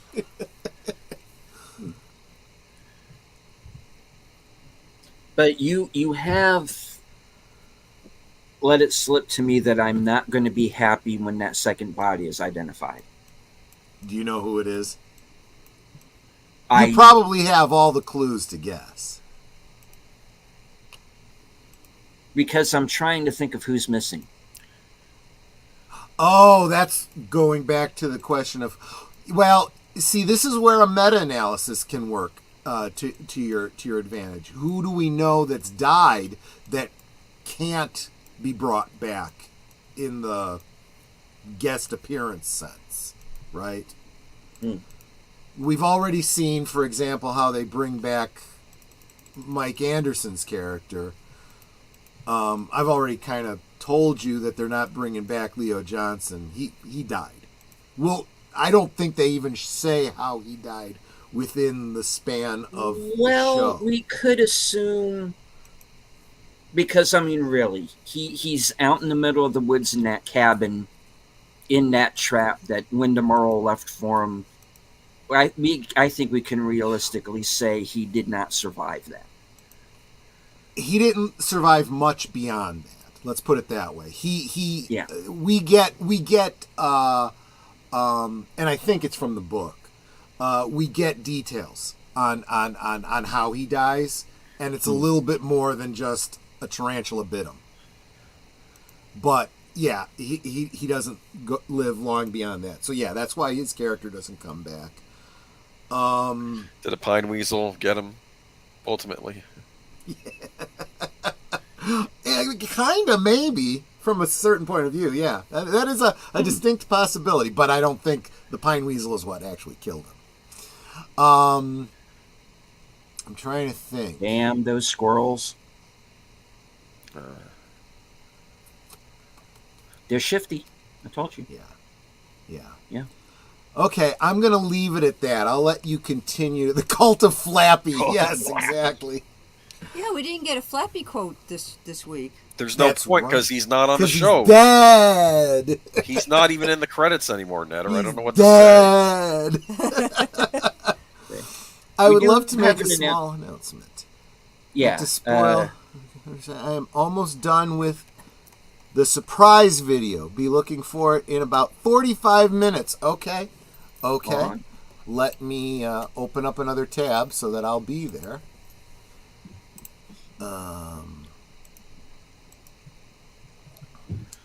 Let's see. Talk amongst yourselves while I'm doing this. The Cult of Flappy. That is funny. JPRPH1. Listen, I'm sorry, man. There's no more Flappy. I don't know what to say. That's why I have his visage so gone but not forgotten. That's why I have him up here. I feel bad. But what's the Chihuahua's name? Maybe we can... that's a good point. Maybe I'll think about that. Maybe we can rally around him. Yeah. We like him. He's all right. All right. Netter liked that Chihuahua story I told on Friday, didn't she? No, I'm kidding. You remind me of a small Mexican Chihuahua. I don't think that's a compliment. I don't think it's an insult. I think it's just the way his weird-ass mind works. Okay. That'll just help me out in case I accidentally close up. Oh, you just did the same thing. Yeah, smart Alec. But I wanted that to be there just in case I accidentally closed up the tab. So, perfect. But yeah. So, any other questions? I think was there anything else that happened in the episode I wanted to touch on? Oh, okay, yeah. This is one where I can't give you any details, not because of spoilers, but because I'm as lost as you are. So we got that black and white looking guy in the cell 2 down from Shaggy. Looked like the thing from Mulholland Drive that they run into in the back of the restaurant. That's what that reminded me of. Yeah. No? Okay. No, not quite. I think more...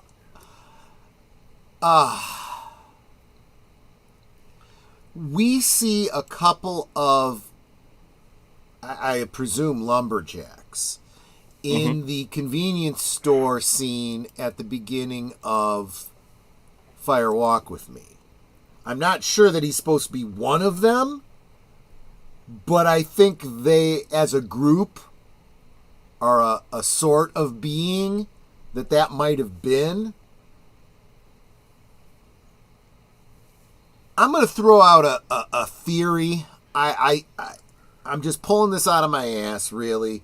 But he was a lumberjack who looked like, the cartoon version of he'd been set on fire and the flames had gone out. The big white eyes and everything else was charred. I'm wondering if that's Margaret's husband. Or an aspect of him. Maybe? I don't know. Because I still believe that his spirit is, or some aspect of him, is in Margaret's log. A spirit can become trapped in wood. Kind of like what happened to Josie, right? Yeah. By the way, in the future, we'll get a nod to Josie, too. So, Nice. just so you know. But, yeah. I am the cult. Flappy, yeah. Okay. Alrighty. Why not? It's not fair what happened to Flappy. You make decisions in life, you gotta live with them, man. Oh, man. He did what? He doesn't get a second chance? A lot of people made bad mistakes. They get second chances. I'm just saying. Once you die, no. It's pretty final. So, yeah. Trying to think who else we had. Phyllis got shot. She's done. That's something else I find. So you have. So Good Dale was very meticulous, right? But in a very positive way. I get the feeling that Evil Dale is also very meticulous, but in a ruthless, evil kind of way. He ties up his loose ends, right? And he doesn't pick his partners very well to begin with, to be honest. I think he's working with what he's got to work with, you know? And he doesn't smile like Dale would always smile. Right. Be cheerful. Right. I mean, I think that's the thing. You want to say, you know, good and bad, so they're absolutely, you know, opposites. I think that might be too on the nose, you know. I think there's going to be some similarities, right?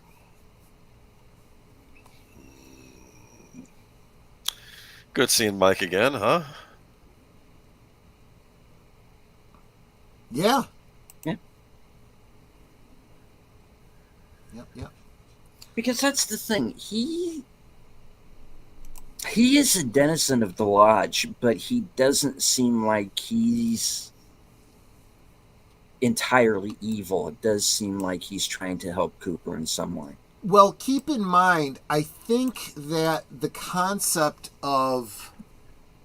See, this is where, you know, what you had said before about, you know, it's not that simple, heaven and hell, right? I mean, because evil is evil and good is good, and that's all there is to it. And I don't think that just because you're in the Black Lodge, you're evil, right? I think there is a way out. There is a way to, you know, he says that whole thing about seeing the face of God, removing the whole arm, you know, so on and so forth. Clearly some sort of a, I don't know if I want to say redemption or conversion, you know, of this spirit being.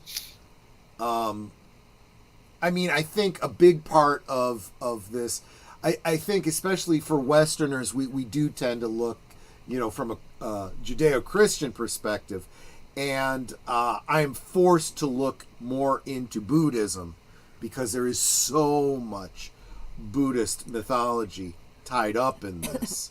You know, David Lynch is a practicing Buddhist, so, you know, definitely something there that I may not have fully parsed out just yet. So we got to see Shelley Still You looks good. and I didn't Bobby. recognize her at first. Mm-hmm. And Bobby, who I guess had been in a car accident, is that what they said? No, that was James. James. James, We I'm haven't sorry, seen not Bobby Bobby. yet. You're right. Motorcycle accident, yeah. And I think, again, that's a little bit of a nod to the meta context because he really did have some real world health issues that kind of took him out of his career, you know. So you know, it's kind of like his character and what he went through in the real world kind of mirroring each other in that regard. Right. And yes, Jennifer Jason Leigh will be coming back. Chantal has, you know, more to do with the story going forward. Because, you know, there are a lot of big names that show up in here as just background characters, one-offs and stuff.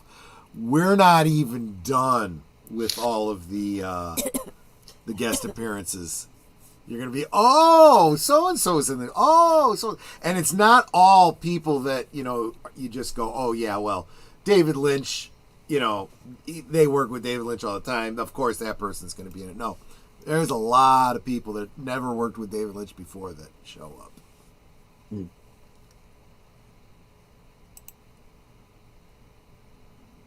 So, Yeah, I'm glad Indeed. I'm glad you guys are digging all of this.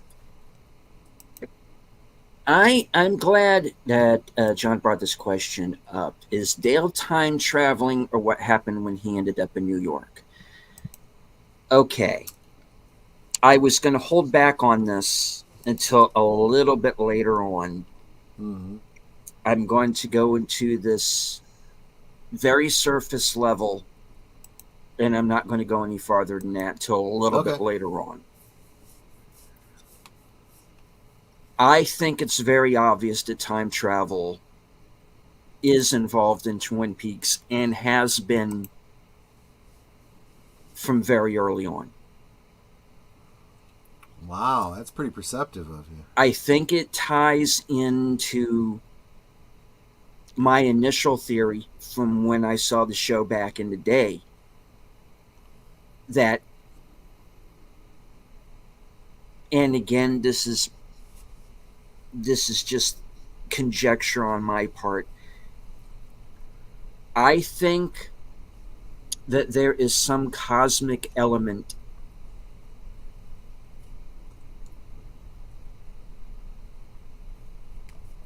that drew Cooper to Twin Peaks. He was always going to be there. It's like Grady says to Torrance in The Shining. You have always been the caretaker. Cooper was always going to end up in Twin Peaks.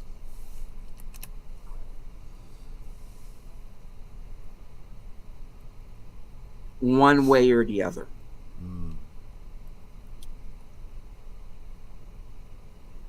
I do believe that time travel is involved very heavily in this show. And just the fact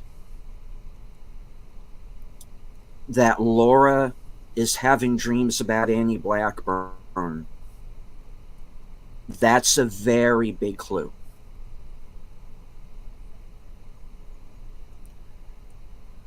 This isn't simply about who murdered the homecoming queen. There is something, dare I say it, either supernatural or metaphysical going on.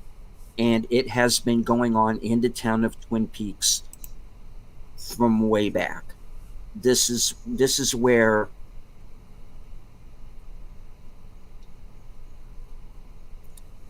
they say it in the first season. There is a force in the woods, and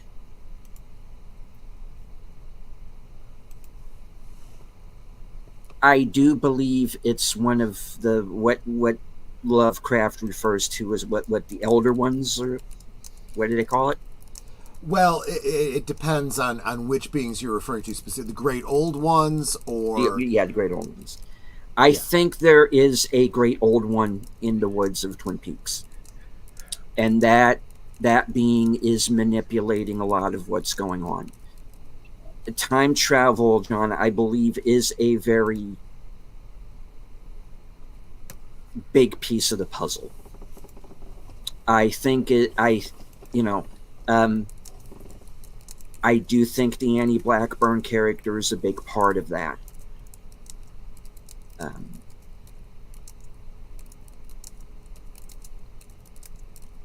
to the point to where I think she might be a fucking Time Lord for all I know.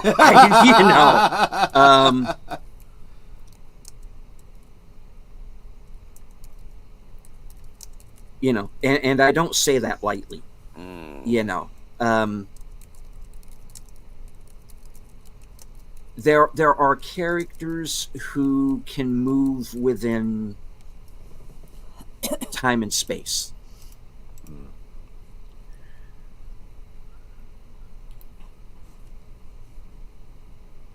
And that's why I'm getting to the point with the show to where I'm saying, just because a character appears to die, that does not mean they are completely gone. God, yeah. They might They might be in another time. They might be in another dimension.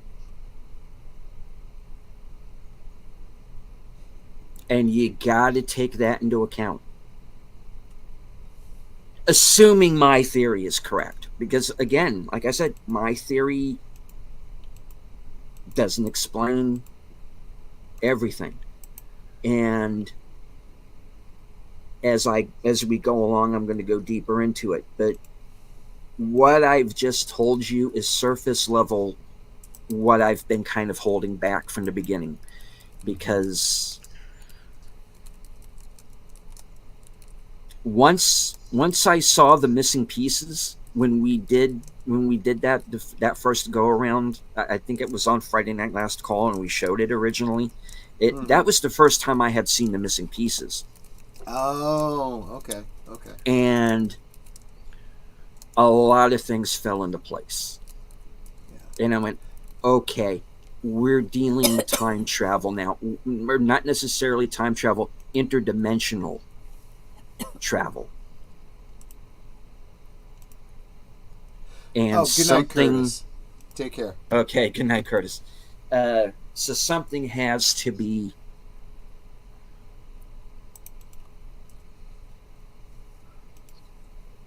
causing that. And maybe we'll find out what it is, and maybe we don't. But I kind of hope we get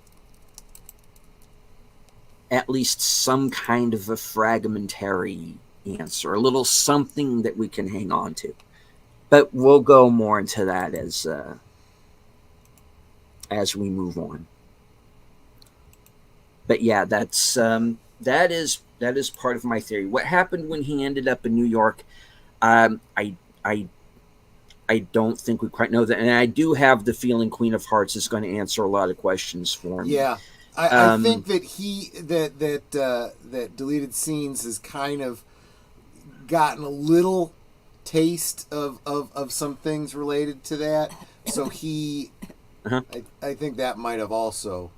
And this is one of the reasons why Cameron and I haven't really directly spoken, even though I would very much like to at some point down the line, because he's going to have to hold a lot back from me. Yeah.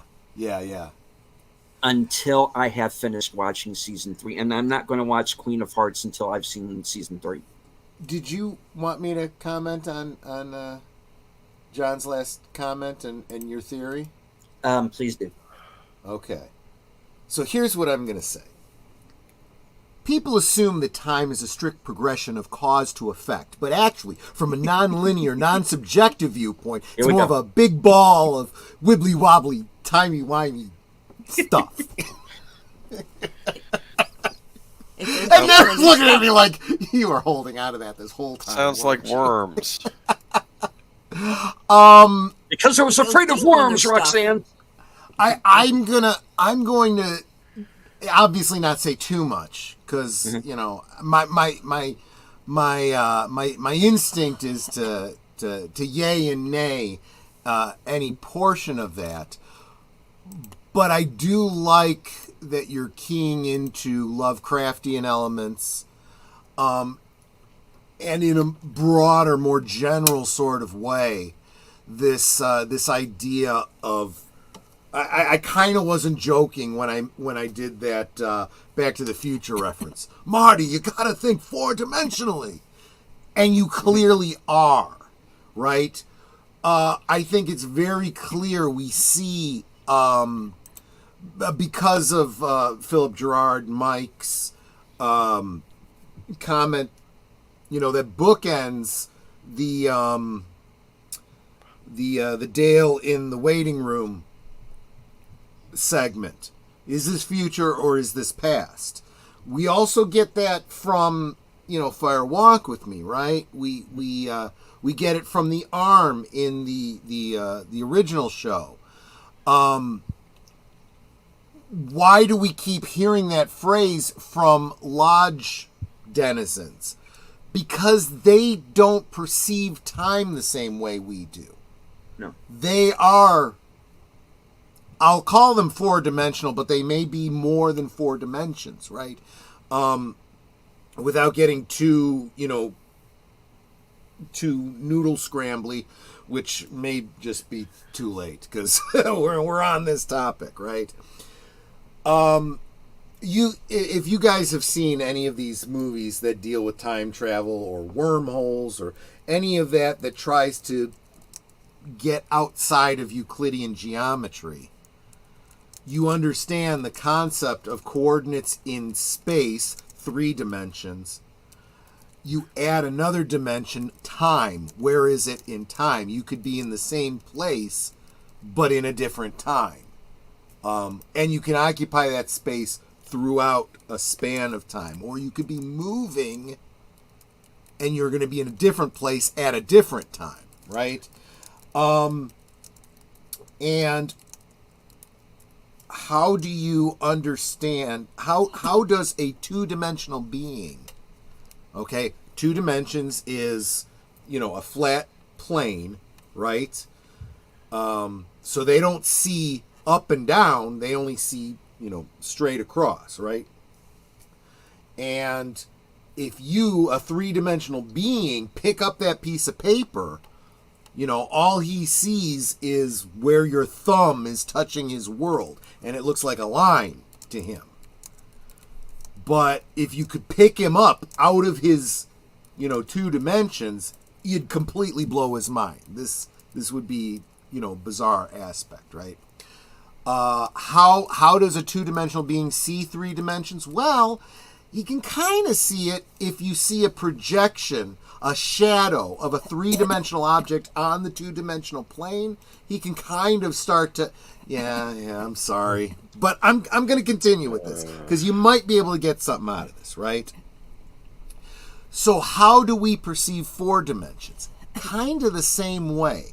When you start looking at non-Euclidean geometry, when you look at hypercubes and stuff like that, we can't see the dimensions that are outside of our 3, but we can imagine them kind of if we think of them. And you can find three-dimensional representations of 4-dimensional objects like hypercubes and stuff, right? But the important thing to remember is that a being that would exist in those dimensions can, for example, see you outside the house and the person inside the house at the same time, and all you see is the outside of the house. Okay? For example. They might see you in the house, outside of the house, and down the street all at the same time because you left the house, walked out of the house, and walked down the street. You're only in one of those places at any given time from your perspective. You're in all of those places to the perspective of someone who is outside of, time and space as we understand it, right? What I'm getting at with that long description and explanation is that is how these lodge members see the world. They're seeing it all at once, right? Okay, I'm going to give away a teeny tiny little spoiler. I think I mentioned this before. The giant, he is the fireman. He is referred to as the fireman later on. So I'm going to call him the fireman from now. Just like the little dancing man is the arm, the giant is the fireman, right? And the fireman comes to Dale at certain times and gives him pieces of information, tries to warn him, right? When he shows up, he's kind of like a Time Lord, right? Showing up at the right time in the right place to give him a piece of information. The people receiving that information, Dale, for example, Margaret, for example, right? They are getting information that to their perspective is foreknowledge, but from the perspective of the fireman, it's all now to him,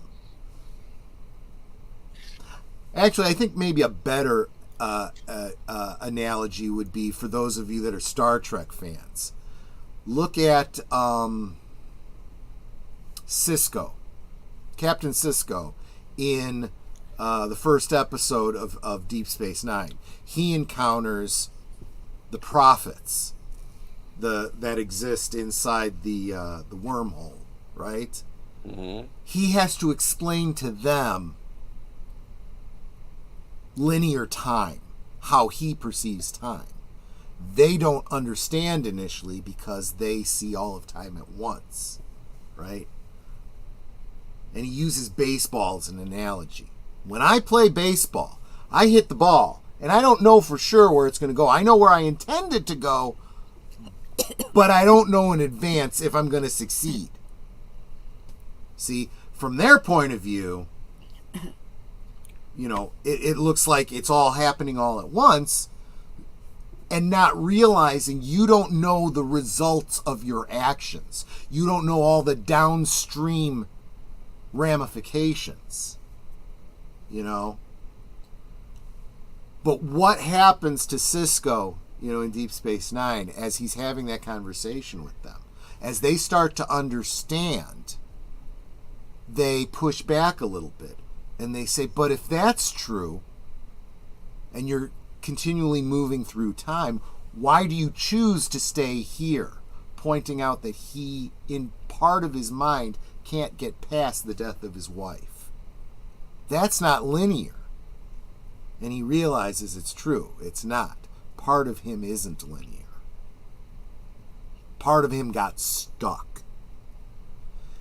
And when you understand that kind of simplified perspective of linear and nonlinear time, and how we live sometimes in both at the same time, you can project that back onto this element of Twin Peaks and the world around it, and the beings in the lodge and the beings in the in quotes real world. I say in quotes because while the line "is this future or is this past" gives you a hint to the wibbly wobbly timey wimey nature of things, you also get a line from Philip Jeffries in Fire Walk with Me. We live inside a dream. That's another aspect that you have to consider, right? Just like Cisco can't get past his wife's death, but that's something going on in his mind. Dreams are important too. So you pointed out the linear and non-linear aspects of time and Lovecraft. Lovecraft also had the dream cycle and people that lived within dreams and lived different lives inside dreams. Chew on that as we go through the rest of this season. That's some tough meat. Mm-hmm.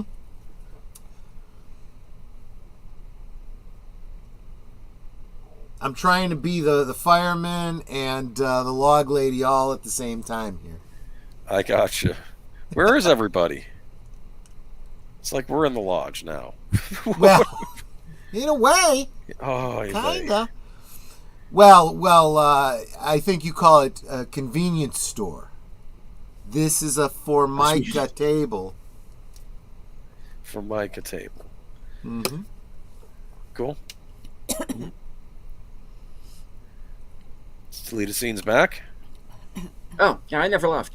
Oh, Yeah, okay. no, he never left. This He's is me, though. just Yeah. been listening to me babble on. Oh, okay. This is what happens when Troy gets talking. But I hope it helped. I hope it Yes. gave you something to at least think about.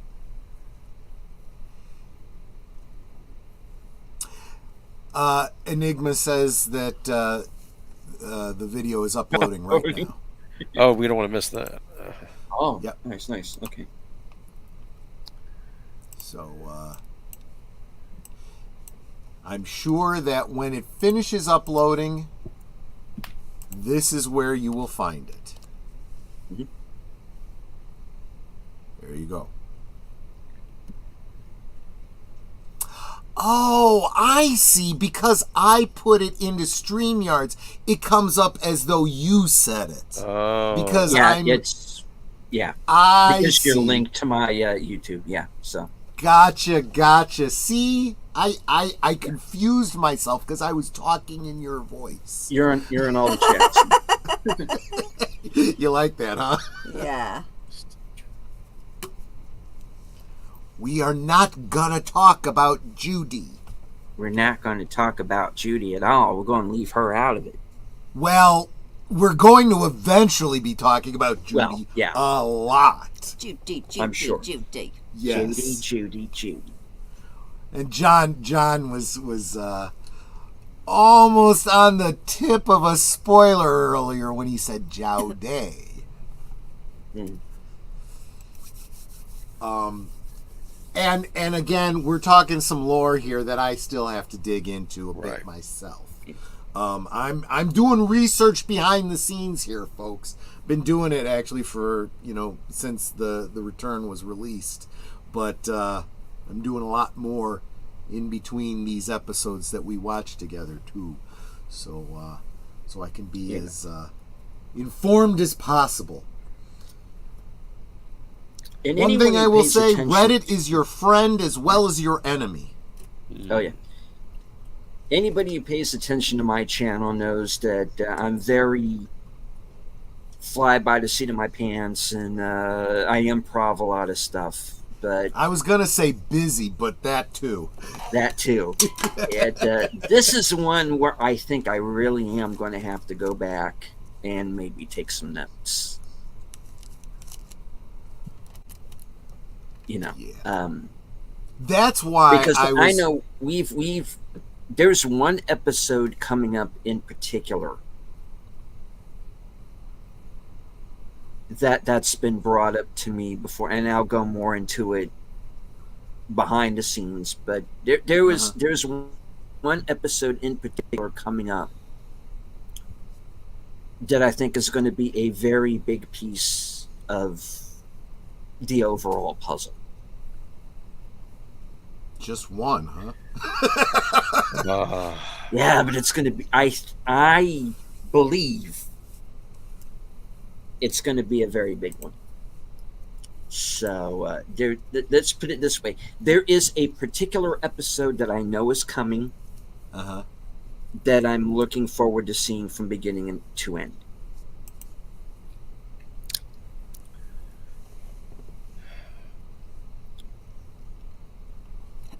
And I'll have to ask behind the scenes when exactly that episode comes up. But yeah, there's a particular episode where I don't think any of our regular characters are actually in it, from what I understand of it. So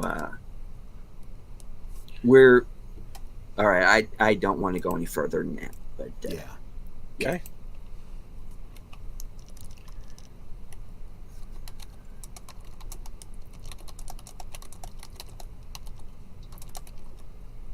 that's all I got. All right. For this point, up to this point, yeah. Well, there are more episodes coming. Oh yes, this was an 18 episode season. So it was like a legit season, and not this, 4 to 6 episode, or as was brought up on another stream, calling a TV movie a season. No, this is a legit season of television. Yep. The way it used to be done by people who knew what the fuck they were doing. So stay tuned and buckle up. Yep. It's what did you say? It was 17 episodes? 18. 18. Okay. And let me tell you, 18 right around 1 hour episodes Mhm. is still, I mean, there's enough material here for, 34 episodes. I mean, just Oh yeah. how dense this lore is and how much you have to think about it. And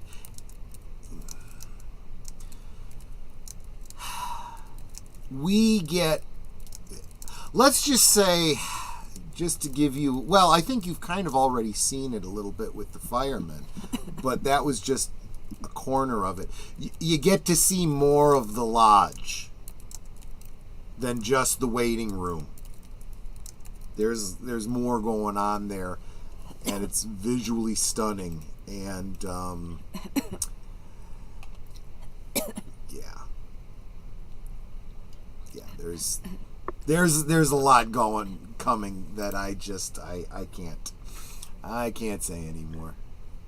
Okay.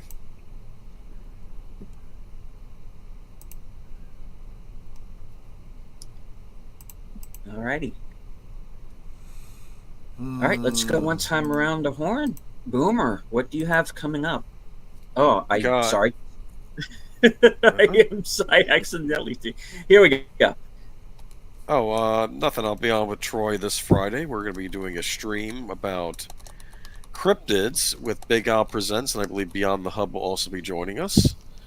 And that should be a lot of fun.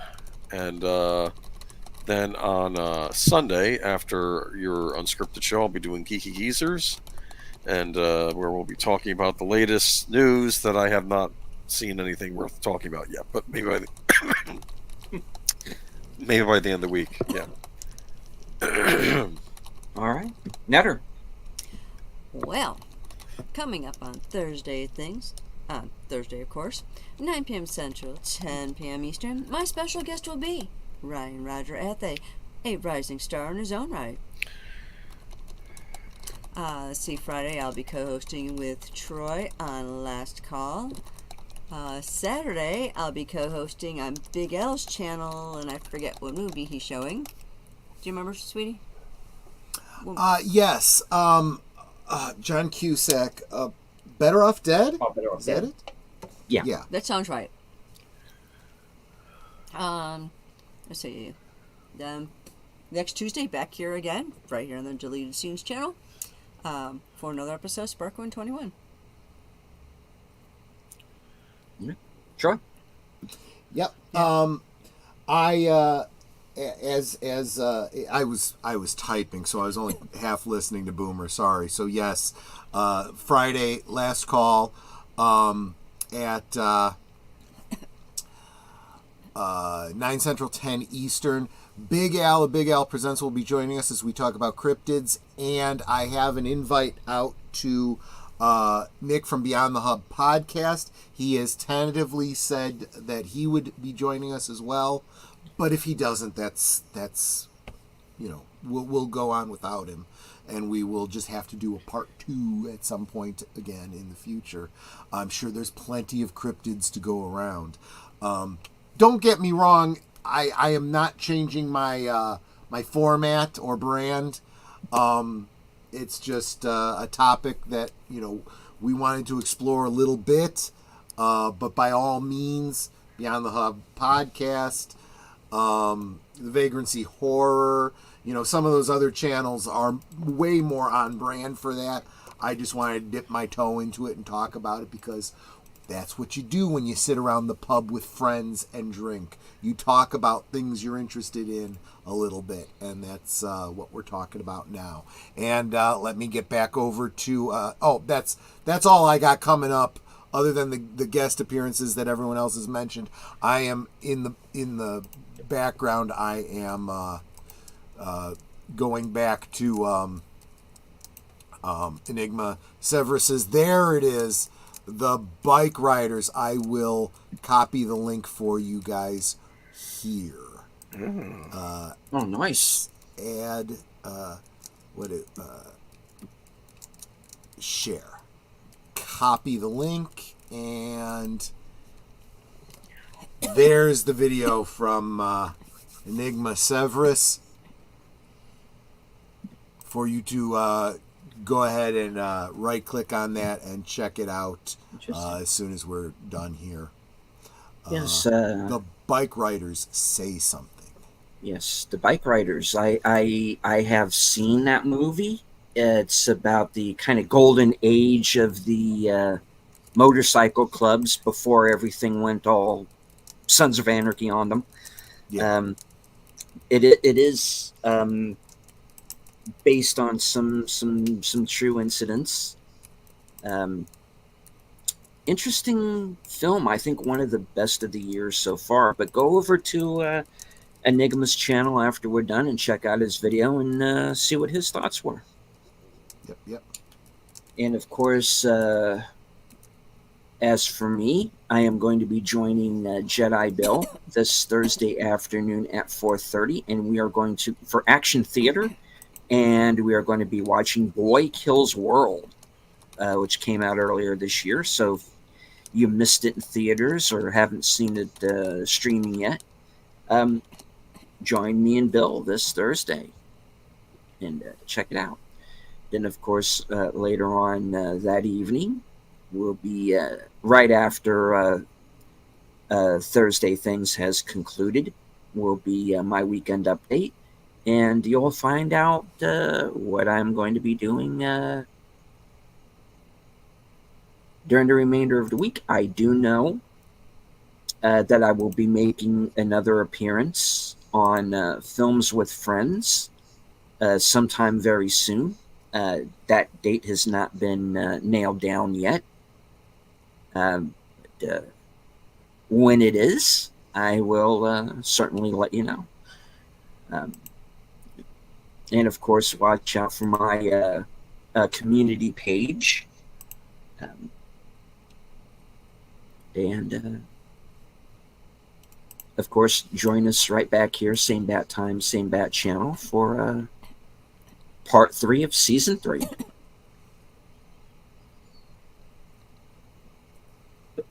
Yep.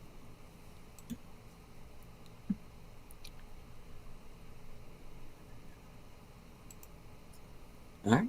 I would once again like to thank my panel. I couldn't do it without you. I'd like to, well, it's pretty much your fault, Troy. You know it is. And I am putting you in the spotlight. I blame you for this. I accept it. I accept it. I am humble enough to admit I'm very cross at you right now. My bad. Yes, I deserve all of your. You deserve a spanking. All of your young man. vitriol and animosity. Yes. You see the back of my hand? Yes, I know it well, almost as well as mine. Back of my hand is just, yeah. Oh my God, what is that? I know, it looks old, doesn't it? I have the same reaction when I look at the backs of my hands. My hands got old. Yeah, indeed. Of course, everyone, thank you for everyone who joined us on the Twitter side and eventually on the Rumble side. That's partially my fault how that happened tonight, but those of you who eventually do see this on Rumble, I hope you enjoyed the show. Hit the like, say hello in the comments, whatever you can do on Rumble. And of course here, make sure to subscribe to everyone here on the panel and in the chat if you have not yet done so. And if you are a past subscriber, make sure that you are still subscribed, because YouTube will unsubscribe you without permission. I lost a couple of subs over the last couple of days because of that. Please do go back and check. Make sure that you're still subbed. I want to say hello to once again, and thank you all who are in the live chat with us. Of course, Nate, Tim, Connie, Lady Mist, JPRPH1, Enigma Severus. His new video should be up here pretty soon if it's not already. It is. The premiere just finished, so I was just half watching it because we were, still here. So I'm gonna have to go back and rewatch it. Okay, Curtis, of course. Let's see. Did I miss anybody? I think Big Al Presents was with us earlier. LDG was with us while rather ironically, while I was having my internet issues. So, hello to LDG if you're still here. Mark Malnikoff was with us. Rod Thunderheart joined us. That must have been while I was gone. All right. Yeah. Rod Thunderheart, thank you for joining us, sir. And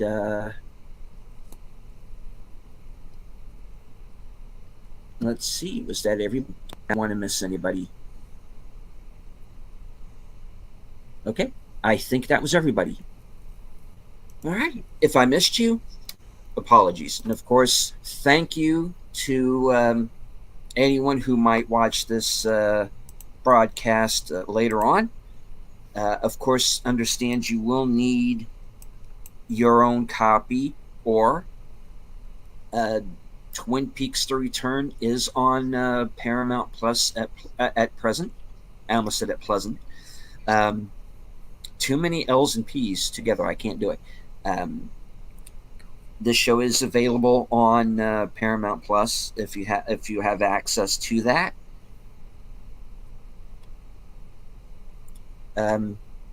Of course, you can follow along that way as well. We started at 49 minutes and 30 seconds into episode 1. So, yeah. All right. I think that about wraps it up. Any last words before we call it an evening? Nope. Netter, would you like to go out with Troy, do you have No, not at all. I Okay. said way too much as it was. But he's Okay. laughing at something. Now I'm suspicious. What are you giggling at? That's what we can call you I'm backstage. saying nothing Out else. I'm Giggles. saying nothing else. I see nothing. And for all the Netter. rest of you, we can Yes. talk amongst ourselves, and that's all well good and fun. But it's so much more fun, and you guys are joining us in the chat, and you're dropping comments, questions, trivia, being goofy, whatever it may be. And it doesn't feel like we're separated by miles or continents in some cases. It feels like we're all hanging out in the same room, enjoying each other's company, having a great time. Pass the popcorn, please. Yep. And you guys, you know you're not just our friends. You are our family. We love you guys, and we appreciate you so very much. You can be anywhere, but you're here, and you're encouraging us, you're encouraging one another. Love seeing you guys in all of our streams. So thank you for encouraging us. Thank you for supporting us. Yes. You know, you guys are just really wonderful. So thank you again for being a part of our family. And until next time, which will be Thursday night on my channel, good night and God bless. And as I always say at the end of every show, once again, thank you very, very much for joining us. From HQ, Twin Peaks, Sparkwood and 21. Good night. Take care. Stay strong. Be careful out there in those woods now, because this is how we win.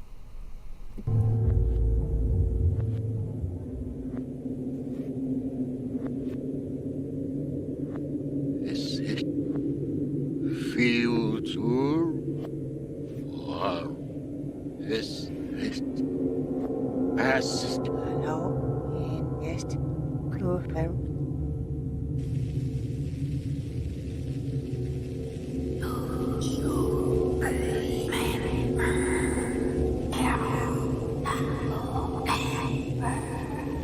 Ha ha ha ha!